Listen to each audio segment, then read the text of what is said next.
Yes, ladies and gentlemen, welcome to episode 355 of McRae Live. The date today is Sunday, August the 24th, 2025, 7:11 p.m. Eastern Standard Time. My name is Dave McRae, coming to you live from the Voiceman Studios in Toronto, Canada, and this is episode 355 of McRae Live. I think I just said that. I think I said it backwards. Anyway, Nick Castle, the OG Michael Myers, is making his return to the Halloween franchise. Sort of. I mean, he is in motion capture. We're going to talk about it. We're going to look at the Halloween video game website. I've done a little more digging in the Halloween sort of video game news. There's more information that's coming out. It's very exciting, and it's interesting. Let's do it again! How are you all doing tonight? Are you ready for the Halloween video game? Are you ready for the Are you excited about it? Are you still like, no, gun media? Or are you just like, give it to me, man? I'll take anything Halloween. I'm a Halloween whore. Just give it to me, man. I need anything and everything. It doesn't matter. Let's do it, baby. Maybe that's you. If you're watching after the fact, jump into the comment section. Let me know if you're a Halloween whore. Maybe you are. I don't know. But nonetheless, we are going to be talking about it. We're going to be taking a look at the official Halloween video game website tonight. We're going to walk through it. We're going to take a look at it. We're going to discuss it. We're going to talk about it.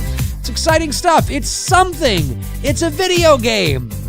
And for all you out there that are worried about gun media and what happened with Friday the 13th and what happened with the Texas Chainsaw Massacre, well, there's nuance to these things, as the story goes. It's very rarely personal when things disappear or things fall through. It's not like, you know what, we fucking hate these people, so we're just going to take it away from you.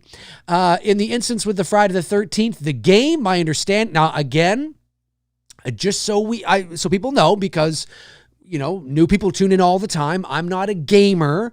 Okay, I like video games as much as the next person, but I'm not a gamer, so there might be some things that maybe I don't quite hit, or it might not feel. But my understanding is, having done some, a little bit of research, a little bit of reading, is that the reason the Friday the 13th gun media game went awry is because of the rights. Well, that makes sense. I mean, that's not personal. That's that's just what's going on with Friday the 13th. Texas Chainsaw Massacre, maybe a bit different, a bit of a different situation there, but nonetheless, I understand why people might be upset or might be a little worried or a little concerned in regards to this Halloween game. Because it's like, what's going to happen with the Halloween game? Are you going to take it away? Is it just going to go away like the Dodo Bird, like Friday the 13th and like Texas Chainsaw Massacre? Well, for those of you that might be worried about gun media's involvement, this is an IllFonic-led project, okay? Gun Media is there as a partner to kind of help with some stuff, but this is IllFonic is, I don't know whether that's good or bad, or if that makes it better, I don't know, but this is what I'm learning. So this isn't the same thing as Friday the 13th. This isn't the exact same thing as Texas Chainsaw Massacre. Although it is the asymmetrical, it's the same kind of game, there's more involved here. I mean, there's more going on. There's a single player mode, there's a story mode, there's an online mode, there's more going on. Malika Cod's name is on it. John Carpenter's name is on it. They've got some writers on.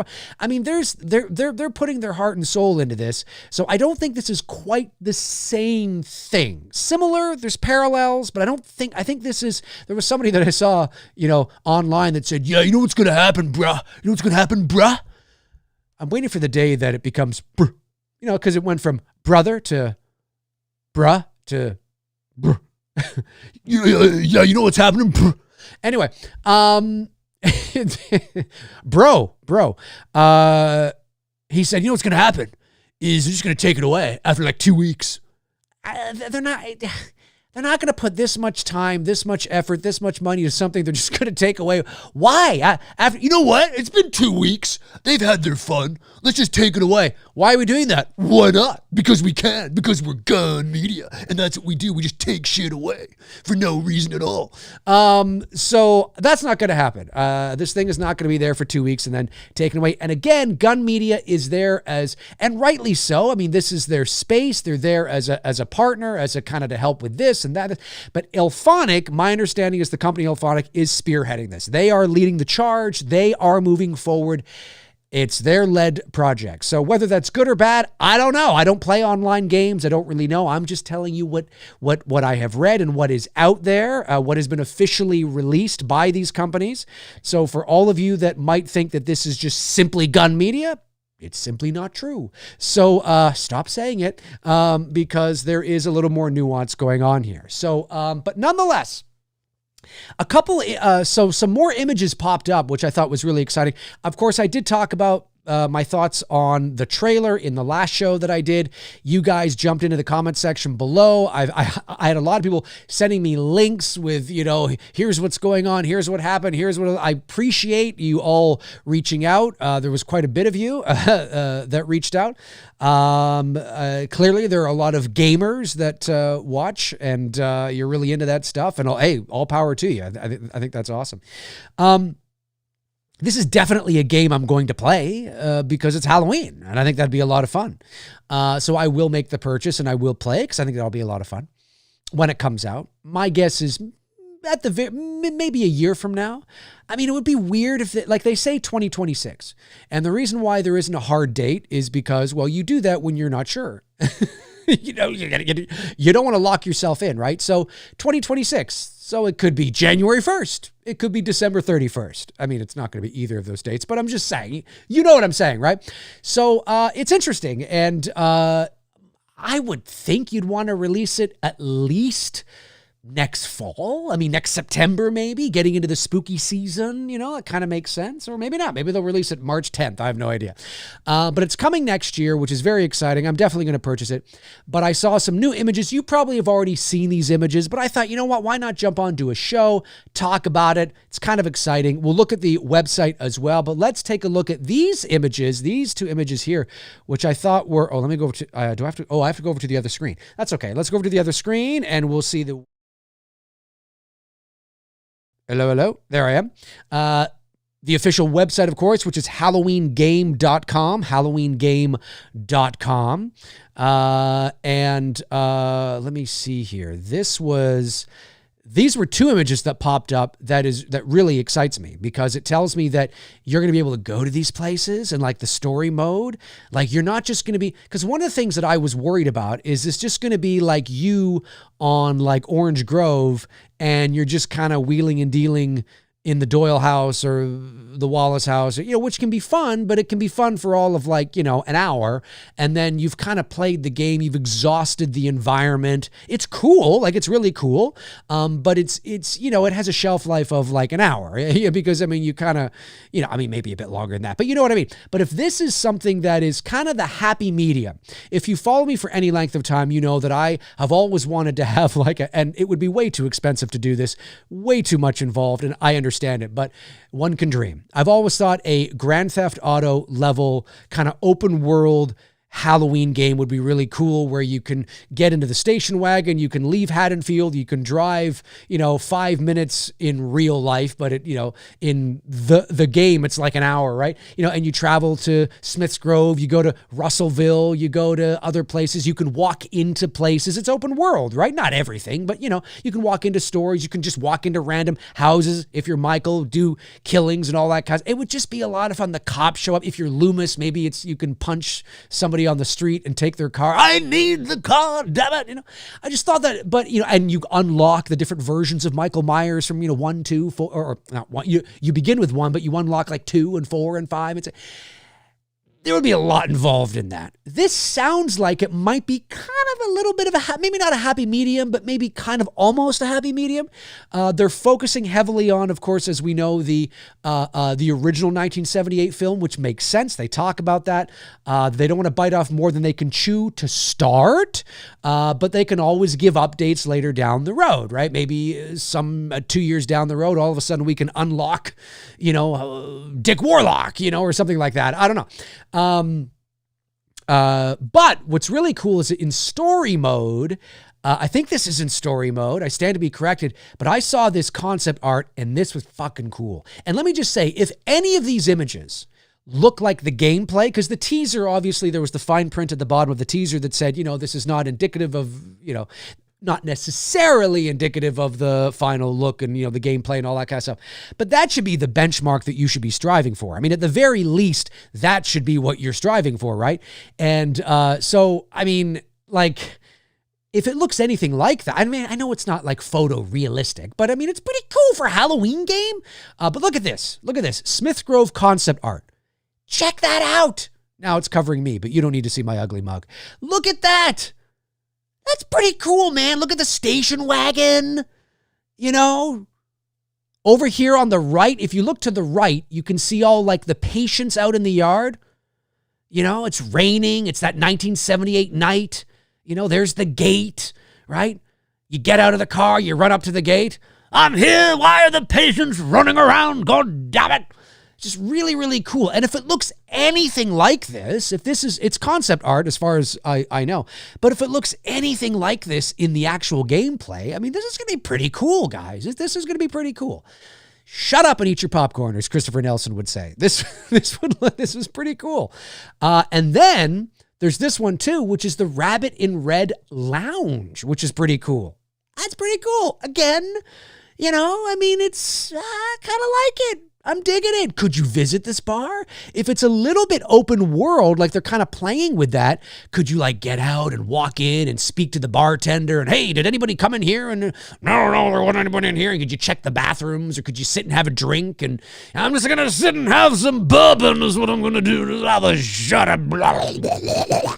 I mean, could you get drunk as Loomis? Could you like walk in and get inebriated and then leave and you're stumbling all over the place and you fall on the floor and or on the ground and you black out and you wake up during the daytime and you're geez, I'm really getting into that, aren't I?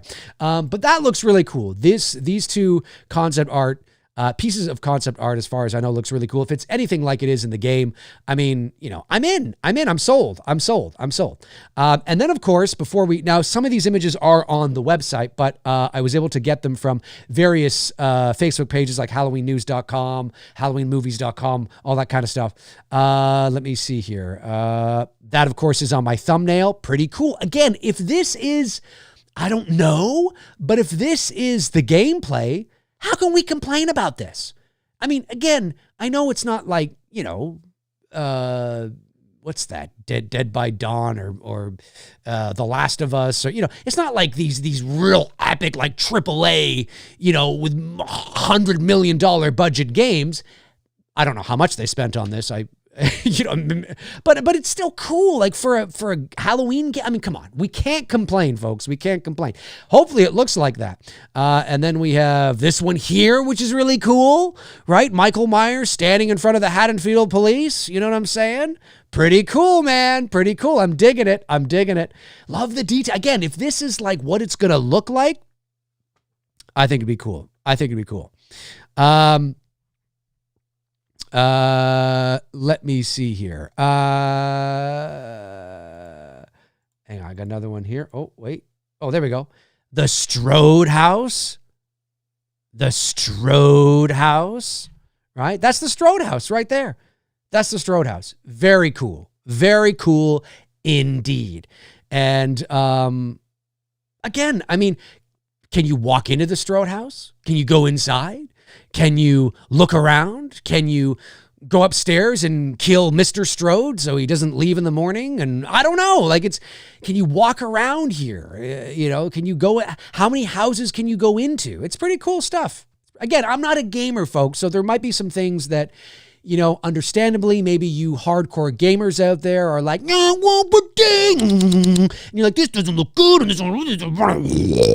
I totally understand that. But for me, as not a gamer, I look at this and I'm like, looks good to me. I'm like, oh, that looks really cool. I'd play that. Listen, I mean, it's like, sometimes when people nitpick like the independent Michael Myers masks, like, and I'm just like, yeah, I can understand that sometimes, but Jesus Christ, if you grew up through the 80s and the 90s, all you had was dog shit. I mean, you should be thankful that we're, just shut up and eat your popcorn. But no, I mean, hey, it looks cool. It looks cool. Again, gameplay, if this is what it looks like imagine if you're this chick right here, right? I don't know if that's supposed to be Laurie Strode or who that's supposed to be, but imagine if you're her, you're kneeling down, you got the baseball bat, boom, boom, boom, mo, mo, mo, mo, mo, mo, mo, mo, and you're there and you're hoping he doesn't see you, and it's cool stuff. I'm digging it. And then that's a cool shot, man. That's a cool shot. That's cool. And folks, again, remember, as far as I know, IllFonic is leading the charge on this. It is not Gun Media. Gun Media is helping. They're assisting, obviously, because they have experience with these kinds of games. But IllFonic is leading the charge on this. They're not putting their heart and soul and money and John Carpenter and Malik Akkad and all these writers and story mode and single player mode and online mode. They're not doing all this to take it away 2.5 weeks later. I'm not saying it's never going to go away. I'm just saying that something tells me this is going to be around a while. So it just something tells me. But that's just me. But it looks pretty cool. These all look really cool, man. Really cool stuff. And then there is, what's this one? Why isn't that one working? No, hang on. No big deal. It's on the website. Very cool. If you're watching after the fact, jump into the comment section. Let me know your thoughts on those images because I think they look really, really cool. Let's go through the website here. Let me just make me a little, hang on a sec. Oh God, hang on. Where am I here? Hang on. I want to make me a little smaller. Can I make me a little?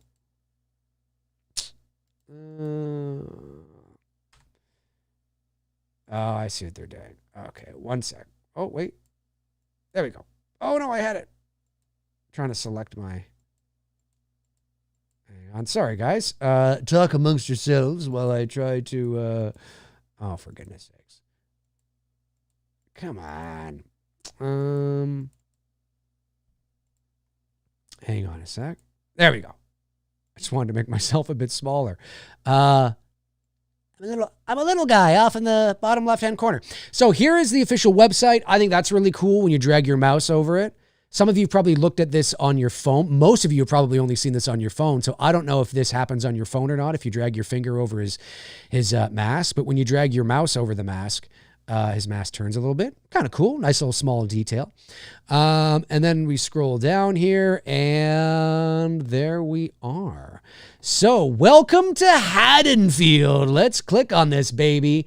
Let's find out what these bastards are saying here. All right. Now, most of you probably have already been here, but there you go. Welcome to Haddonfield. IllFonic, Compass International Pictures, Further Front, and Gun Interactive are bringing the next big thing in asymmetrical horror, Halloween. Heavily regarded as the blueprint for the modern slasher, Halloween, 1978, has left an undeniable and indelible mark on modern horror. Now the teams behind some of the most successful modern horror game titles join their publishing forces with the original producers of the film franchise to deliver the definitive interactive iteration of the landmark property. Ooh, we're getting a little wordy there. IllFonic and Gun Interactive, in partnership with Compass International Pictures and Further Front, present Halloween. Who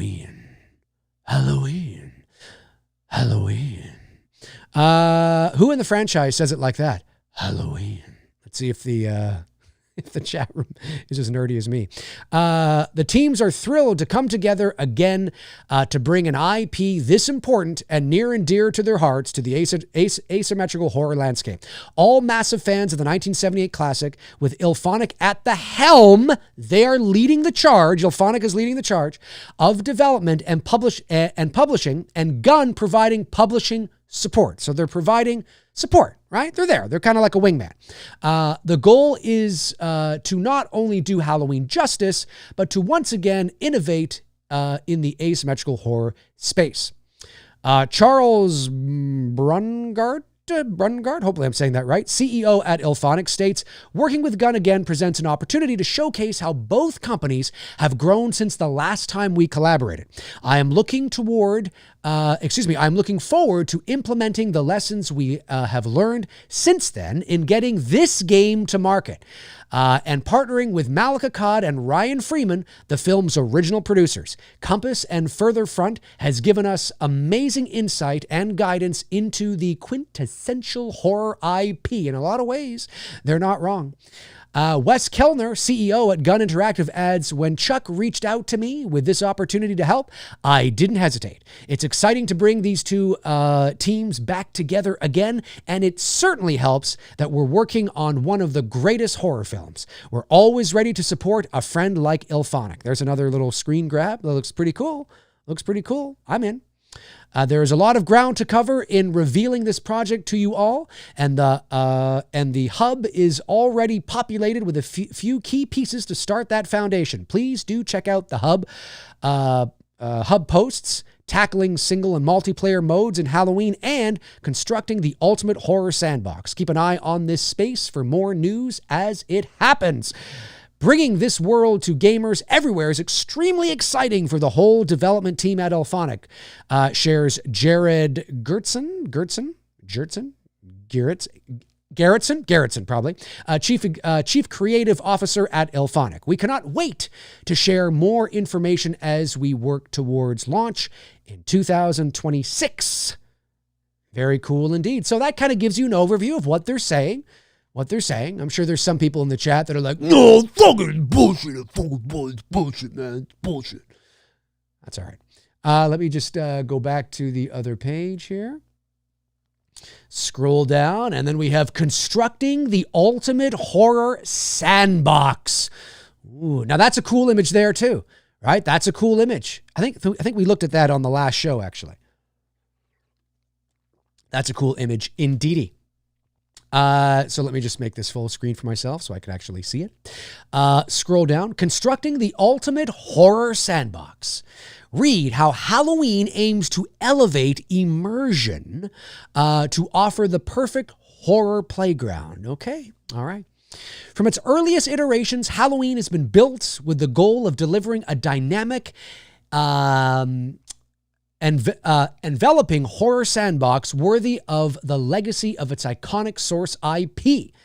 As horror fans, we understand the importance of frighteningly relatable locations, believable characters, and dread-inducing situations. Whew, these guys are wordy.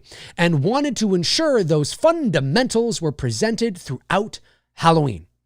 As an homage to the meticulously crafted execution of John Carpenter's Halloween, our team has worked diligently to recreate the quaint town of Haddonfield as a living, breathing game world for players to exhaustively explore. That's amazing. That's kind of what I always wanted, right? Like, does this actually mean that we can actually, so we can move away, we can explore the town, can we go into places, can we go into convenience stores and other people's homes and just like hang out and not do anything and kill random people? And that sounds so awful, but you know what I mean.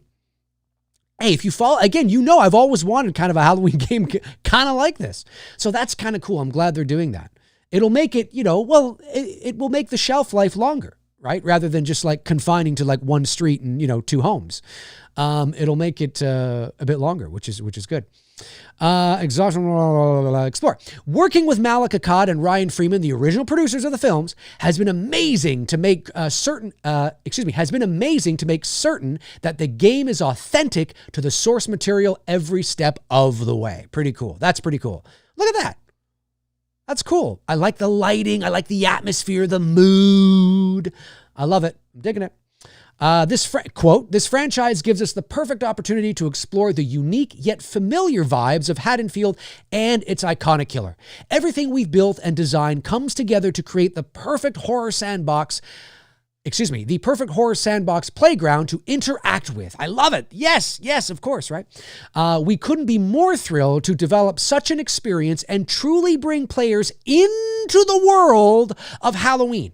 It's an exciting challenge to craft a time, place, and lifestyle that sets the stage to recreating the terrifying experiences of the original film. I mean, again, it's just words, but reading that makes me think, yeah, like they're fucking taking this seriously. You know what I mean? It's like when you read a director's quote, right? When you're a little worried about, there's a new team taking over your favorite franchise, and then there's like a blurb and like, a magazine, and, the filmmakers are saying all the right things, right? They're saying, well, we take this seriously. We're longtime fans. We got to do this. We got to put this. We got to go back to the roots. We got to go back to the roots. How many times as film fans, have we heard that, right? We got to go back to the roots. We got to go back, and it makes you feel good. It makes you feel like it's in the right hands. Things are, moving in the right direction. Maybe the game's going to be dog shit. Maybe the game's going to be crap. Maybe we're going to play it and be like, this is the biggest pile of shit of all time. I don't know, but I like what I'm reading, right? It tells me, hey, this is immersive. They're taking it seriously. Malik's involved. John Carpenter's involved. Ryan Freeman's involved. They're, you know what I mean? It's not just like, yeah, here's the IP, man. Do what you want with it. You know what I mean? No, they're kind of like making sure that this is honoring the original as best as they possibly can in video game form. Not only did we get to build one of the most iconic killers of all time, but we also got to reconstruct Haddonfield as a period-accurate 1978 town filled with unique interior and exterior gameplay spaces. That's what I like. While Michael stalks and kills in these seemingly safe streets, the victims work to scour the world for helpful items to fight back against the shape before it's too late. We've built a suburban playground brimming with endless opportunities that empowers players to star in their own horror movies. I'm digging it. You're saying the right things, man. Let's go back to the roots. Go back to the roots. You're saying the right things. Where their choices decide the fates of everyone around them, shares Jordan Mathewson, design director of Ilphonic. Matheson. As a voice actor, you'll often hear me phonetically sound out certain names and words that can be said various different ways. It's just habit after years and years of doing that. But that's, because I've heard that last name a couple different ways. Nonetheless, since day one, our mission has been attempting to honor the aesthetics. I mean, Jesus Christ, this is like orgasmic to any Halloween fan here. Since day one, our mission has been attempting to honor the aesthetics captured in the original film. All they need is mood. Do they need mood and atmosphere? I mean, have they said mood and atmosphere yet? I don't know. No, I don't think they have. I think because they know now that if they use the words mood and atmosphere, I just hold out my hand and a check falls in. No. That'd be amazing. Since day one, our mission has been attempting to honor the aesthetics captured in the original film. We've thrived to faithfully recreate the look, the feeling, and tone. Well, that's basically what they're saying there. Feeling and tone, a la mood and atmosphere, baby. Feeling and tone, mood and atmosphere. That's basically what that is. Of the horror classic, the 70s were a very specific moment in time in terms of style and decor. And we made sure to immerse ourselves in these design principles to provide convincing environments reminiscent of the era. We want players to feel connected to the authenticity of Haddonfield. End quote. Woo! I mean, come on! Ow! That is literally like your favorite filmmaker going, we're going back to the roots, baby. We're going back to the roots. We're going back to the... I mean, that's basically... This should be orgasmic. This should be orgasmic to any Halloween fan out there. Oh my goodness. How are you guys doing in the chat? You guys okay? Anybody losing their minds? I'm not really sure. All right. Not really sure. All right. Everybody just doesn't give a shit. Anyways, Cole Gray, art director at Ilphonic, explains, quote, our teams combed through every frame of the film to ensure the visual fidelity and presentation was fitting of our horror sandbox. Today's technological advancements enabled us to more potently recreate the noir in the film. Cole, you little bastard, you son of a bitch, I love it. Love it. Love it. Love it. Love it. Look at that. The wording is so specific. And this whole page is dripping with mood and atmosphere in this language. It's unbelievable. Pretty cool, right? I mean, it does. It does. It looks very, like what you would think Halloween would look like if it came to video game form. Or Stranger Things. But still, that's not a bad thing. Whether it's allowing players to step behind them, boy, they keep going on here. Whether it's allowing players to step behind the mask and shape the critical narrative, and shape the critical narrative. Let me try that again. And shape the critical narrative events of the night he came home through the eyes of Michael Myers in a standalone single-player story mode, or cooperating with friends as the heroes of Haddonfield to rescue innocent residents in elevated asymmetrical multiplayer matches, we're heavily investing in core systems designed to foster engaging, unpredictable sessions with endless replayability. Endless replayability, baby. Endless replayability. That's what I'm talking about, right? At the beginning of the show, I said, some of these games have a shelf life because there's not much, you exhaust the game in like an hour. Well, I like to hear that. I like to hear that. Our commitments to sandbox first design. Now, is that a game? I guess, again, I'm not a gamer. Is that, you game fans out there probably know all this lingo. But anyway, sandbox is a term that's used in film as well. Nonetheless, our commitments to sandbox first design decisions are guiding these principles, and we can't wait for players to experience Halloween for themselves. They just keep going. Here we go. Quote, replayability is such a critical component to any compelling gameplay loop. I agree. Which is why we've dedicated extra development time to ensure we deliver a cohesive and endlessly replayable horror game. The foundations of our design goals center around an engaging core that breeds infinite possibilities. Woo! Whoa, what is going back to the roots? I mean, hey, they're saying all the right stuff. They're saying all the right stuff, ladies and gentlemen. They're saying all the right stuff. Infinite possibilities throughout the game, regardless of how you choose to play.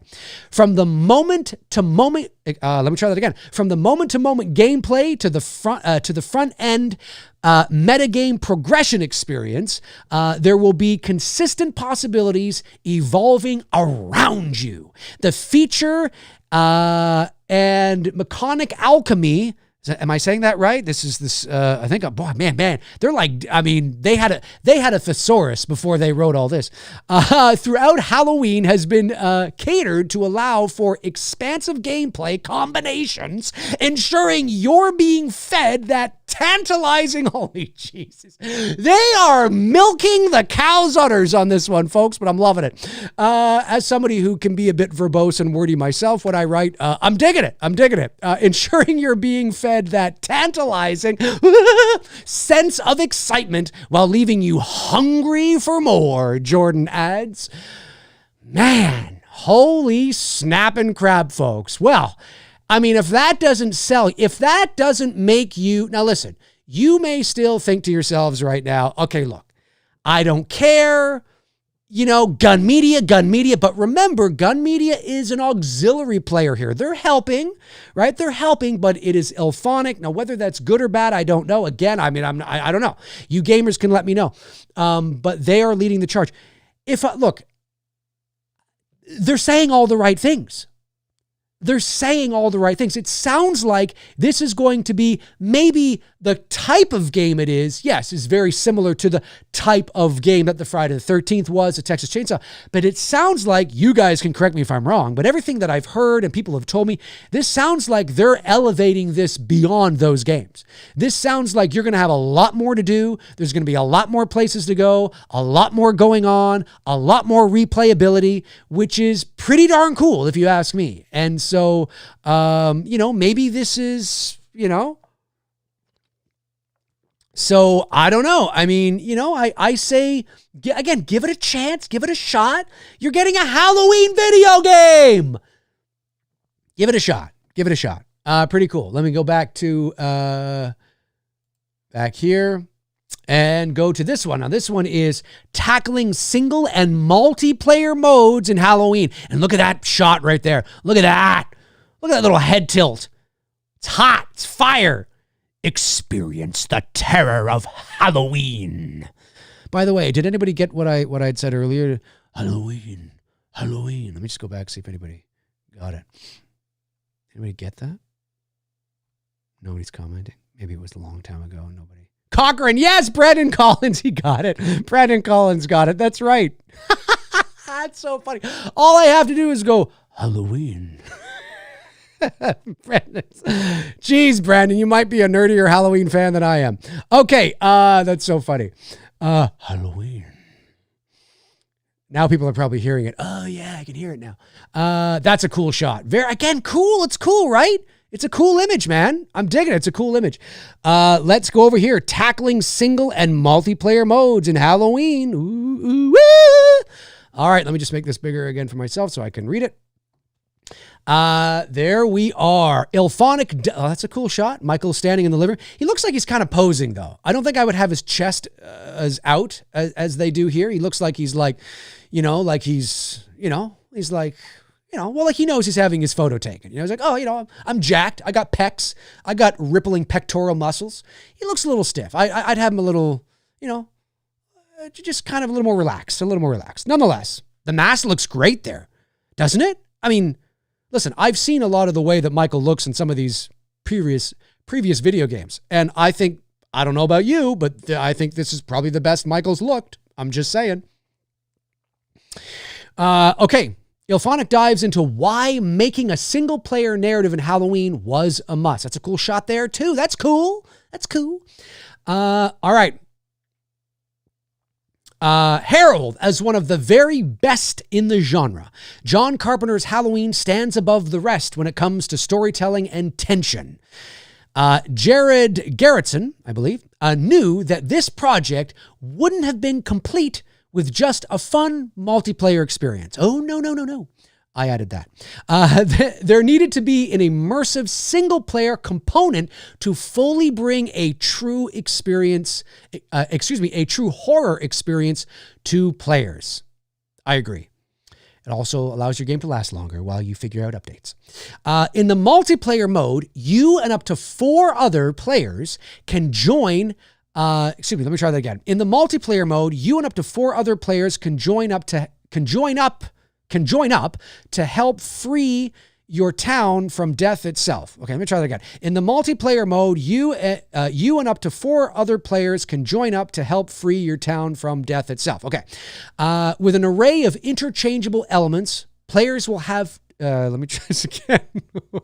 With an array of interchangeable elements, players will have to team up, be smart, brave, and efficient to aid their friends and the folks of Haddonfield in thwarting Michael Myers. Explore the film locations you know and love across multiple maps. Oh, see? Smith's Grove, Rabbit and Red Lounge, the Myers house, the Doyle house, the Wallace house. I don't know about the Doyle and Wallace house yet. We haven't seen those. Maybe the hardware store. Can we go into the hardware store? The school. Can we go to the school? Some people have said, what about the hospital? No, that's Halloween too. Maybe you can see it, but maybe it's like, it's not unlockable yet. I don't know. Maybe that's for future updates. I have no idea, but that's cool. Explore the film locations you know and love across multiple maps, and who knows, maybe you'll find some sweet Easter eggs from this horror masterpiece along the way. Quote, when we looked at how we can take asymmetrical horror to the next level for this project, we knew adding in a single-player mode would set us apart from other titles in the genre, shares Jared Garrettson, CCO at Ilphonic. Jared continues, quote, we believe that fun factor and gameplay comes above all, and adding this in definitely adds to that formula. I agree. It gives you options, right? You can play with friends, you can play on your own. It gives you options. Wanting to give fans the best experience alongside the multiplayer mode, the narrative for single player in Halloween takes on a new shape. Playing as Michael Myers playing as Michael Myers, walk through memorable locations from the 1978 classic, such as the Myers house, or bask in the recreated atmosphere of Haddonfield. Wanting to bring players a mix of multiplayer fun with their desire to enjoy an immersive and interactive cinematic experience, we placed emphasis on exploration and replayability. Again, just sort of reiterating from the other page, in the single player mode. With that largely informing the design of story modes. So there's a story mode as well, guys. There's a story mode as well. With that largely informing the design of story mode, we hope to transport our players to 1978 Haddonfield for a Halloween they'll never forget. Halloween. If they survive. Special items and collectibles will be exclusive to this mode, and we cannot wait to unveil those later. So more information will be coming. So very cool indeed, folks. Very cool indeed. I like what I'm seeing. This is all, of course, on the official Halloween video game website. That is halloweengame.com. If you haven't checked it out, I encourage you to do so. Become the boogeyman or fight back against the face of evil itself in Halloween. Pretty cool stuff. It's Halloween night, 1978. The unsuspecting families of the quiet suburban town of Haddonfield are making holiday preparations, and evil has made its way home. Yeah, like it looks cool. Like if the gameplay looks like that, it's pretty cool. I'm digging the details. Again, that's a cool shot. Love it, love it, love it. You gamers will know what this means, of course. The Boogeyman is out. Team up in a 1v4 asymmetrical horror showdown on everyone's favorite night of the year. Choose to save the quiet town of Haddonfield from bloodshed as a hero of Haddonfield, or stalk and terrorize the residents as Michael Myers. And pretty cool indeed. Yeah, like I think he looks good. Like for a video game Michael Myers, I think he looks great. Looks good. Follow and subscribe. For all the latest updates, reveals, and breaking content, please follow and subscribe to the official social channels. And of course, the original pumpkin from the movie. So folks, if you're watching after the fact, let me know your thoughts. Let me know your thoughts on anything I had to say here today. It's pretty cool stuff. Again, I'm not a gamer, and I only say that because, there's some, like, I appreciate that there might be some nuances that I'm missing, but for me, they're saying all the right things. I don't get the feeling that this is something they're going to, because I don't think we can point to the Friday the 13th game as an example of a game being stopped or taken away. That was out of Gunn's hands. Even if Gunn wanted to keep that going, that was out of their hands. That's because of the rights. So put Friday the 13th over there. Texas Chainsaw Massacre, maybe a bit of a different story. But again, this is being spearheaded by Ilphonic, not Gun Media. Gun Media is there to support. They're still a professional developer. They still know what they're doing and what they're talking about. And so having them there as advice and to help with, to help with it, I think is important. But Ilphonic is leading the charge. I like what I'm hearing. I like the way it looks. I'm definitely going to purchase it. I'm definitely going to play it. I think it's going to be pretty cool indeed. So again, folks, if you're watching after the fact, jump into the comment section and let me know your thoughts on anything I had to say here today in regards to the game, what you saw on the website. Maybe you haven't checked out the site. Maybe you didn't know that there was a website. So going through it with you today was your first time seeing it. A lot of people already have gone through it. I understand that, but I've yet to do that. So I wanted to jump on and sort of do that and find out what you guys think about this. I think it's, again, I'm excited. I'll play it. I'll check it out. I just really like the fact that it seems like it's going to have a longer shelf life. It seems like they're pouring a lot more into this. It's a lot more, there's a lot more going into it. They don't want to repeat the same mistakes. They've said that they want to learn from those. And, you've got the overlords of the Halloween IP directly involved and overseeing all of this, and no doubt having to approve all of this. And so, I like that. I think that's why it looks as good as it does so far. I like the story mode. That's great that you have all maps. You can go different places. Because again, if you follow me for any length of time, you know that I've been saying that. You know that I've been saying that for a while, that I wanted a Grand Theft. This is not going to be as involved as that. But, I wanted that kind of a game where you could travel around the town. You could drive. Now, maybe it won't be like Grand Theft, and it probably won't be because they'd have to animate all this. I can almost assure you it won't be, where you actually get into a car and you see yourself driving to Smith's Grove. You probably won't see that because they would have to animate that journey. They would have to animate all of the environment and the fields and the grass and leaving town and the roads and the cars going by you. And it would be cool, but that it's probably just you click, you hit a button and it shows a map and then you kind of just click on the map and now you're already there kind of thing. That is what my guess it's going to be. I would prefer that it's real, like maybe not. I don't know. But I think it would be really cool if you could like get into the station wagon at Smith's Grove and peel out and drive. And you're driving on the road and you see, the landscape going by you and cars going by and you're driving to Haddonfield and it takes you like 5 minutes to get there. But in the game, it's like an hour or something, right? But in real world, it's like 5 minutes. But, you're driving. That would be really cool. But I understand that's, you have to animate all that.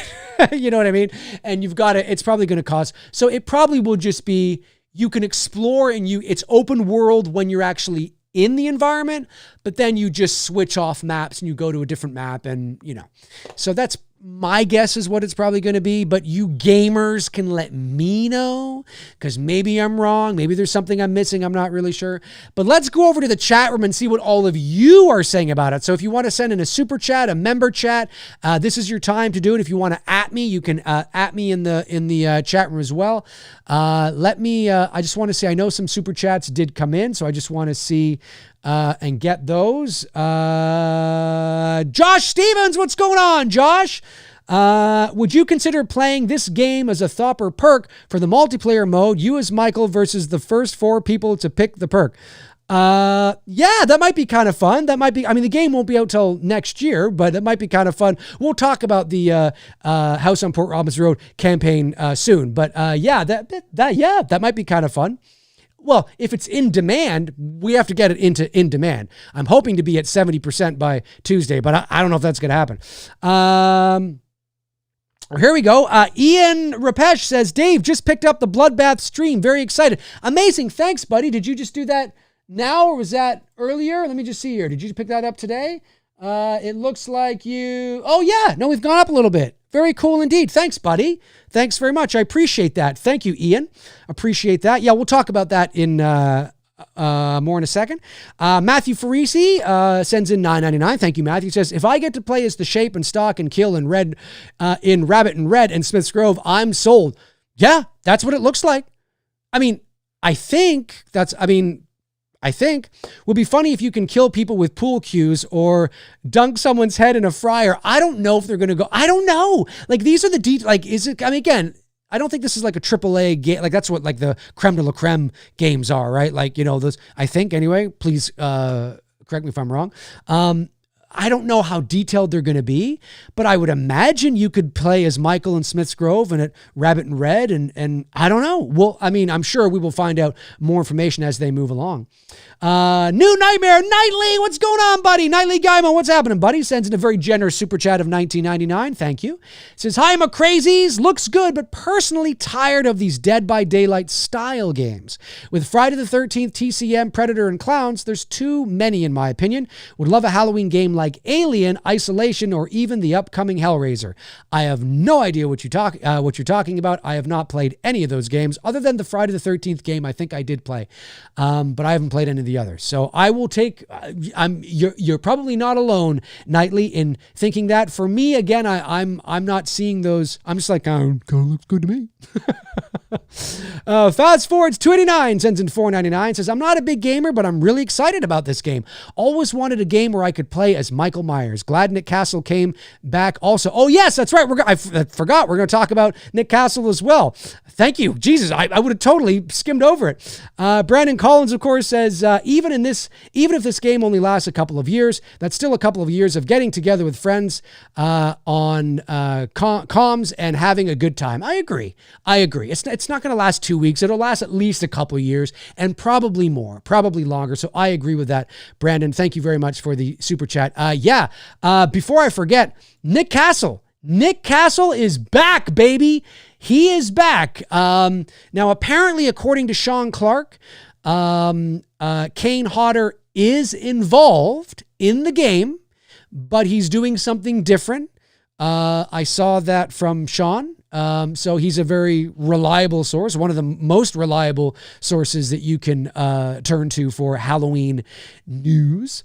And but yes, Nick Castle is back. I thought I had uploaded that photo. Let me just see here. Maybe it's this photo that never keeps opening for me. Oh, no. Hang on a sec. Oh, it'll be on the other screen if it was. You know what? Let me just get it. I'll just get it here. Let me just get it. Bear with me, guys. I thought I had uploaded it, and I guess I didn't. There it is. Oh, here it is. There we go. That's a better one. And there he is. There's the man, Nick Castle, in motion capture suit. He is actually playing Michael Myers. Now, let me say this. There are different, let me put this, there are different, motion capture is not all one technology.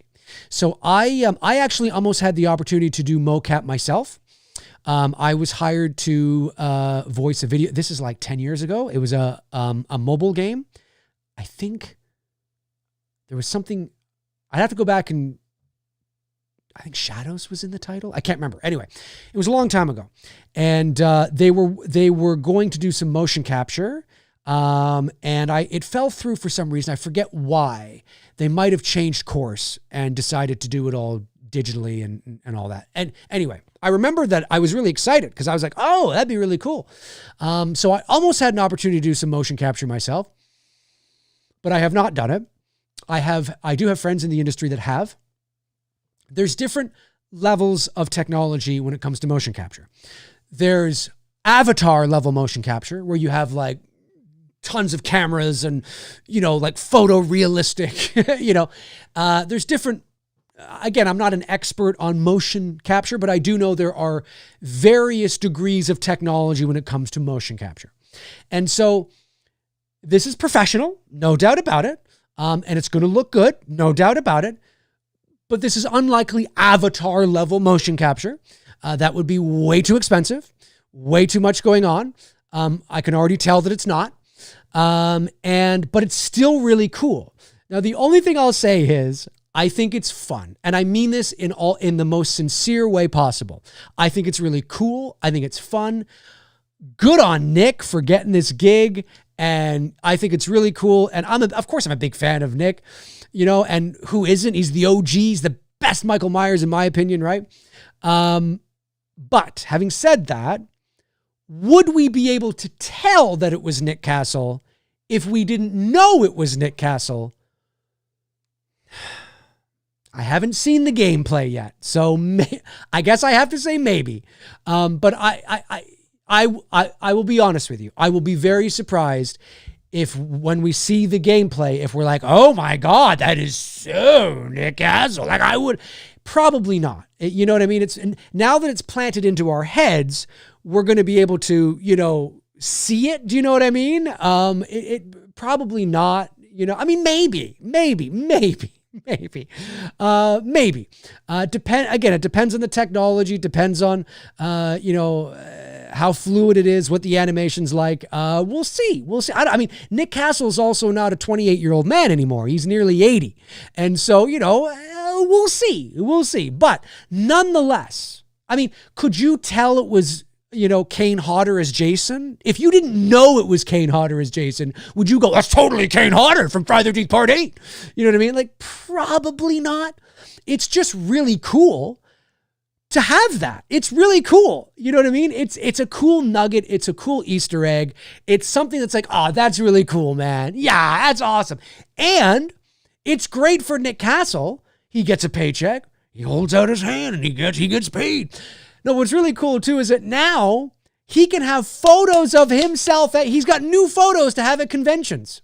And I mean this in all like the most sincere positive ways. I think it's really cool. You could like bring up a photo of video game Michael and he could sign it. Think of all the new fucking, he might not even thought of this. Nick, if you're watching, he's probably sitting there going, yeah, I could. That's a good idea, Dave. I loved it. Nick Castle is a sweetheart of a man. So kind. Anybody who's met him knows this. I mean, he is just such a sweetheart. I met him once in 2015 at Fan Expo here in Toronto, and I was there early. So I went up to his table. There was nobody there. It was very, very early. There was nobody there. And this is before the announcement of the new movie. This is 2015. This is before I even jumped on here as any sort of real thing. But I was OG Michael Myers guy. And I'm not somebody that goes to conventions to meet actors or it's not really my thing. But Nick Castle, I was like, oh, I want to meet Nick Castle, OG Michael Myers. So I went up and he was there and we shot the shit for probably about 15, 20 minutes. You know, there was nobody there. And I got a photo and signed it and paid, he paid all that. I wasn't just there taking up his time. And then a line began to form and I thought, okay, well, that's my cue. I'm out, so he can make some moolah and meet fans and stuff. And really, really cool. But we talked about Halloween. We talked about The Last Starfighter. We talked about just filmmaking, in general. So I think it was a really, I think you like that. If you ever want to get Nick going, ask him stuff that isn't, you can ask him about, whatever you want, but ask him about like The Boy Who Could Fly or The Last Starfighter. Or if you're a filmmaker, just ask him about like directing or like, because it's new and it's probably questions he hardly ever gets asked, right? You know what I mean? So always remember that. That was, I've known that for years from my dad, who was a journalist and a reporter. And if you ever want to get somebody's attention in a sea of reporters going, you yell out something that's completely different. And sometimes it works more often than not. You get the attention. Anyway, that being said, very cool. Shout out to Nick. I think this is really cool to see him back. There he is in mocap with his eyes closed, looking all sexy. Looking sexy. I love the beard, man. Don't shave that beard, Nick. You look great. He could play Santa Claus. He should. He could. So yeah, very cool indeed. I would thank you for, I would have totally, it's on the thumbnail as well. And look at these eyes up here. What the hell are those eyes in the top left-hand corner? I just noticed those. Pretty creepy. So yeah, shout out to Nick Castle, who is back in the video game as Michael Myers, The Shape. It's him. So regardless of whether it, looks like the OG Michael from almost 50 years ago, it's still cool to know that Nick Castle is playing Michael Myers. That's pretty cool. So shout out to Nick Castle, one of the OGs. I think it's awesome. Yeah, that's right. Major Pain is awesome. Yeah, that's right. Yeah, you always want to do that. You want to kind of, not something that's completely out of left field, but you want to, because they get asked about Halloween so much, right? You want to kind of go, hey, so when you were directing The Boy Who Could Fly, like, how did you, like, what was sort of, and he'd probably be like, oh, The Boy Who Could Fly? Oh, hi, how are you? Thanks for coming over. Nice. Well, so what I did, because it's something different, it's something new, right? It's pretty cool. It's pretty cool. Because I remember when I asked him about The Last Starfighter, he perked up. He was like, this is amazing. Nobody ever asked me about that, right? So it's pretty cool. Anyways, folks. So, hey, if you're watching after the fact, jump into the comment section. Let me know your thoughts on Halloween, the video game. Let me know your thoughts on the website, what we went through here today. Nick Castle returning as The Shape. How do you feel about that? Kane Hodder apparently does have a role in the game. We don't know what that is. What do you think that could be? Dr. Loomis? Just a random pedestrian? I don't know. Like, what do you guys think? It's kind of up in the air a little bit. I'm not really sure. Is he Nick Castle's stunt double? Maybe that's what it is. So when Michael Myers has to do stunts in the game, maybe that is what it is. When Michael has to fall down, that would actually be really funny. If in the game, if Michael gets shot and he's like falls off a balcony or something and they want to mocap that, maybe, of course, Kane is up there in age too. It's not like he can be diving off platform. He can't be diving off platforms either. But that would be really funny if Nick Castle is the Shape and so is Kane Hodder, but he's Nick Castle's stunt double in mocap. That would be hilarious. And if it turns out to be true, which I highly doubt it is, you heard it here first. I'm just saying. Don't let anybody else tell you otherwise. Fast Forwards 289 says, yeah, Major Payne was one of my favorite movies as a kid he directed. Hell, I still love that movie. I saw it once years and years ago when it came out. I think when did it come out? I was like 18 or 19, I think, when it came out. So I was like, it was all right. It was all right. Kane is almost 70. He's not diving off anything. That's what I mean. That's what I mean. But wouldn't that be funny, though, if that's what it ended up being? Wouldn't that be really funny? By the way, folks, if you're not subscribed to the channel, please subscribe to the channel. Hit that thumbs up button and consider sticking around. Most of you probably are subscribed, but we just passed 30,000. So now the next big milestone would be, I guess, 35 and 40. It's a slow climb for me because I'm not a movie reviewer, so I don't, I tend to climb a little more slowly than others. but nonetheless. Let me see here. It's Rilo, I think I'm saying that right, says, the game will have something for everyone. For gamers, you get your asymmetrical multiplayer experience. And for gamers who are also fans of Halloween, you get that extra care. Yeah. I mean, it could be that. Like, it's I'm really interested in seeing how it's all going to play out. And I'm excited to purchase it and play it. I didn't purchase the Friday the 13th one. How did I do? How did I play it? Was it like a free demo or something? Did they do I can't remember now. It was when it first came out. I thought it was fun. I thought it was cool. Texas, I haven't played. I haven't played any of the other games. Like I don't play games. I like games. Like, don't get me wrong, but I don't, you know what I mean? But this one, well, yeah, of course I'm going to play this one. Of course I'm going to play this one. This is going to be a lot of fun.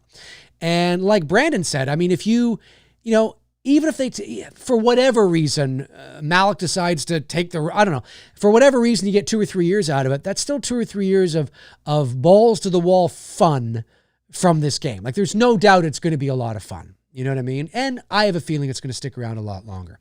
Fast Forwards 29 follows up, says, at the end, Jason will be resurrected and it'll be Michael versus Jason. God, I hope not. Pretty cool if he's in it, though. Yeah, maybe. Or maybe as Darren from Mr. Sandsman and TSL, Slaughtered Lamb Movie Podcast, said, maybe it's a Jason skin. I mean, maybe it's something you unlock. How you can do that in other games. Maybe he is Jason in the film. I don't know if they would cross-pollinate that way, though. Like, I don't know if they'd cross the streams in that way. But maybe, I mean, they've done it in other games. Maybe it's just something you unlock, So for shits and giggles, you can play as Jason. It's not a Michael versus Jason thing necessarily. It's just something that's kind of funky and fun. Maybe it's that. Again, hopefully I'm saying the lingo right. Or maybe it's actually, I don't know. We'll see. We will definitely see. Let me see here. Brandon says, Dave, if you would just show a little leg, we could get this channel over 50. It's true. Or if I just started talking about how much I hate Disney and how much I loathe every movie that's coming out, I'd probably be at 500,000 subs by now. Yeah, I show a little leg. Show a little leg. Dad says, Dave strips. See anything you like? Can't I get your ghost, Mom? Evil Alex says, I was about to get the Evil Dead game, but it was only online, so a proper single player would be a must buy for me.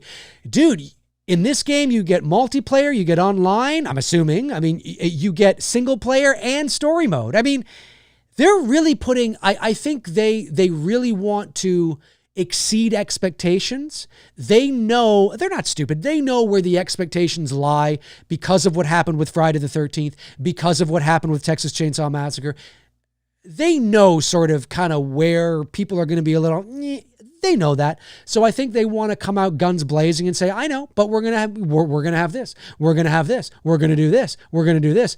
And listen, again, I might not be the best judge here, but as an average, like when it comes to games, I'm the average moviegoer, right? Like I am to games how I am to superhero films. Now it comes to horror movies, that's different. I'm hardcore, not every horror movie in every genre, but generally speaking, I am the demographic for horror movies, right? Especially when it comes to Halloween. And, I am a PhD doctorate in horror movies and Halloween as a lot of us are, right?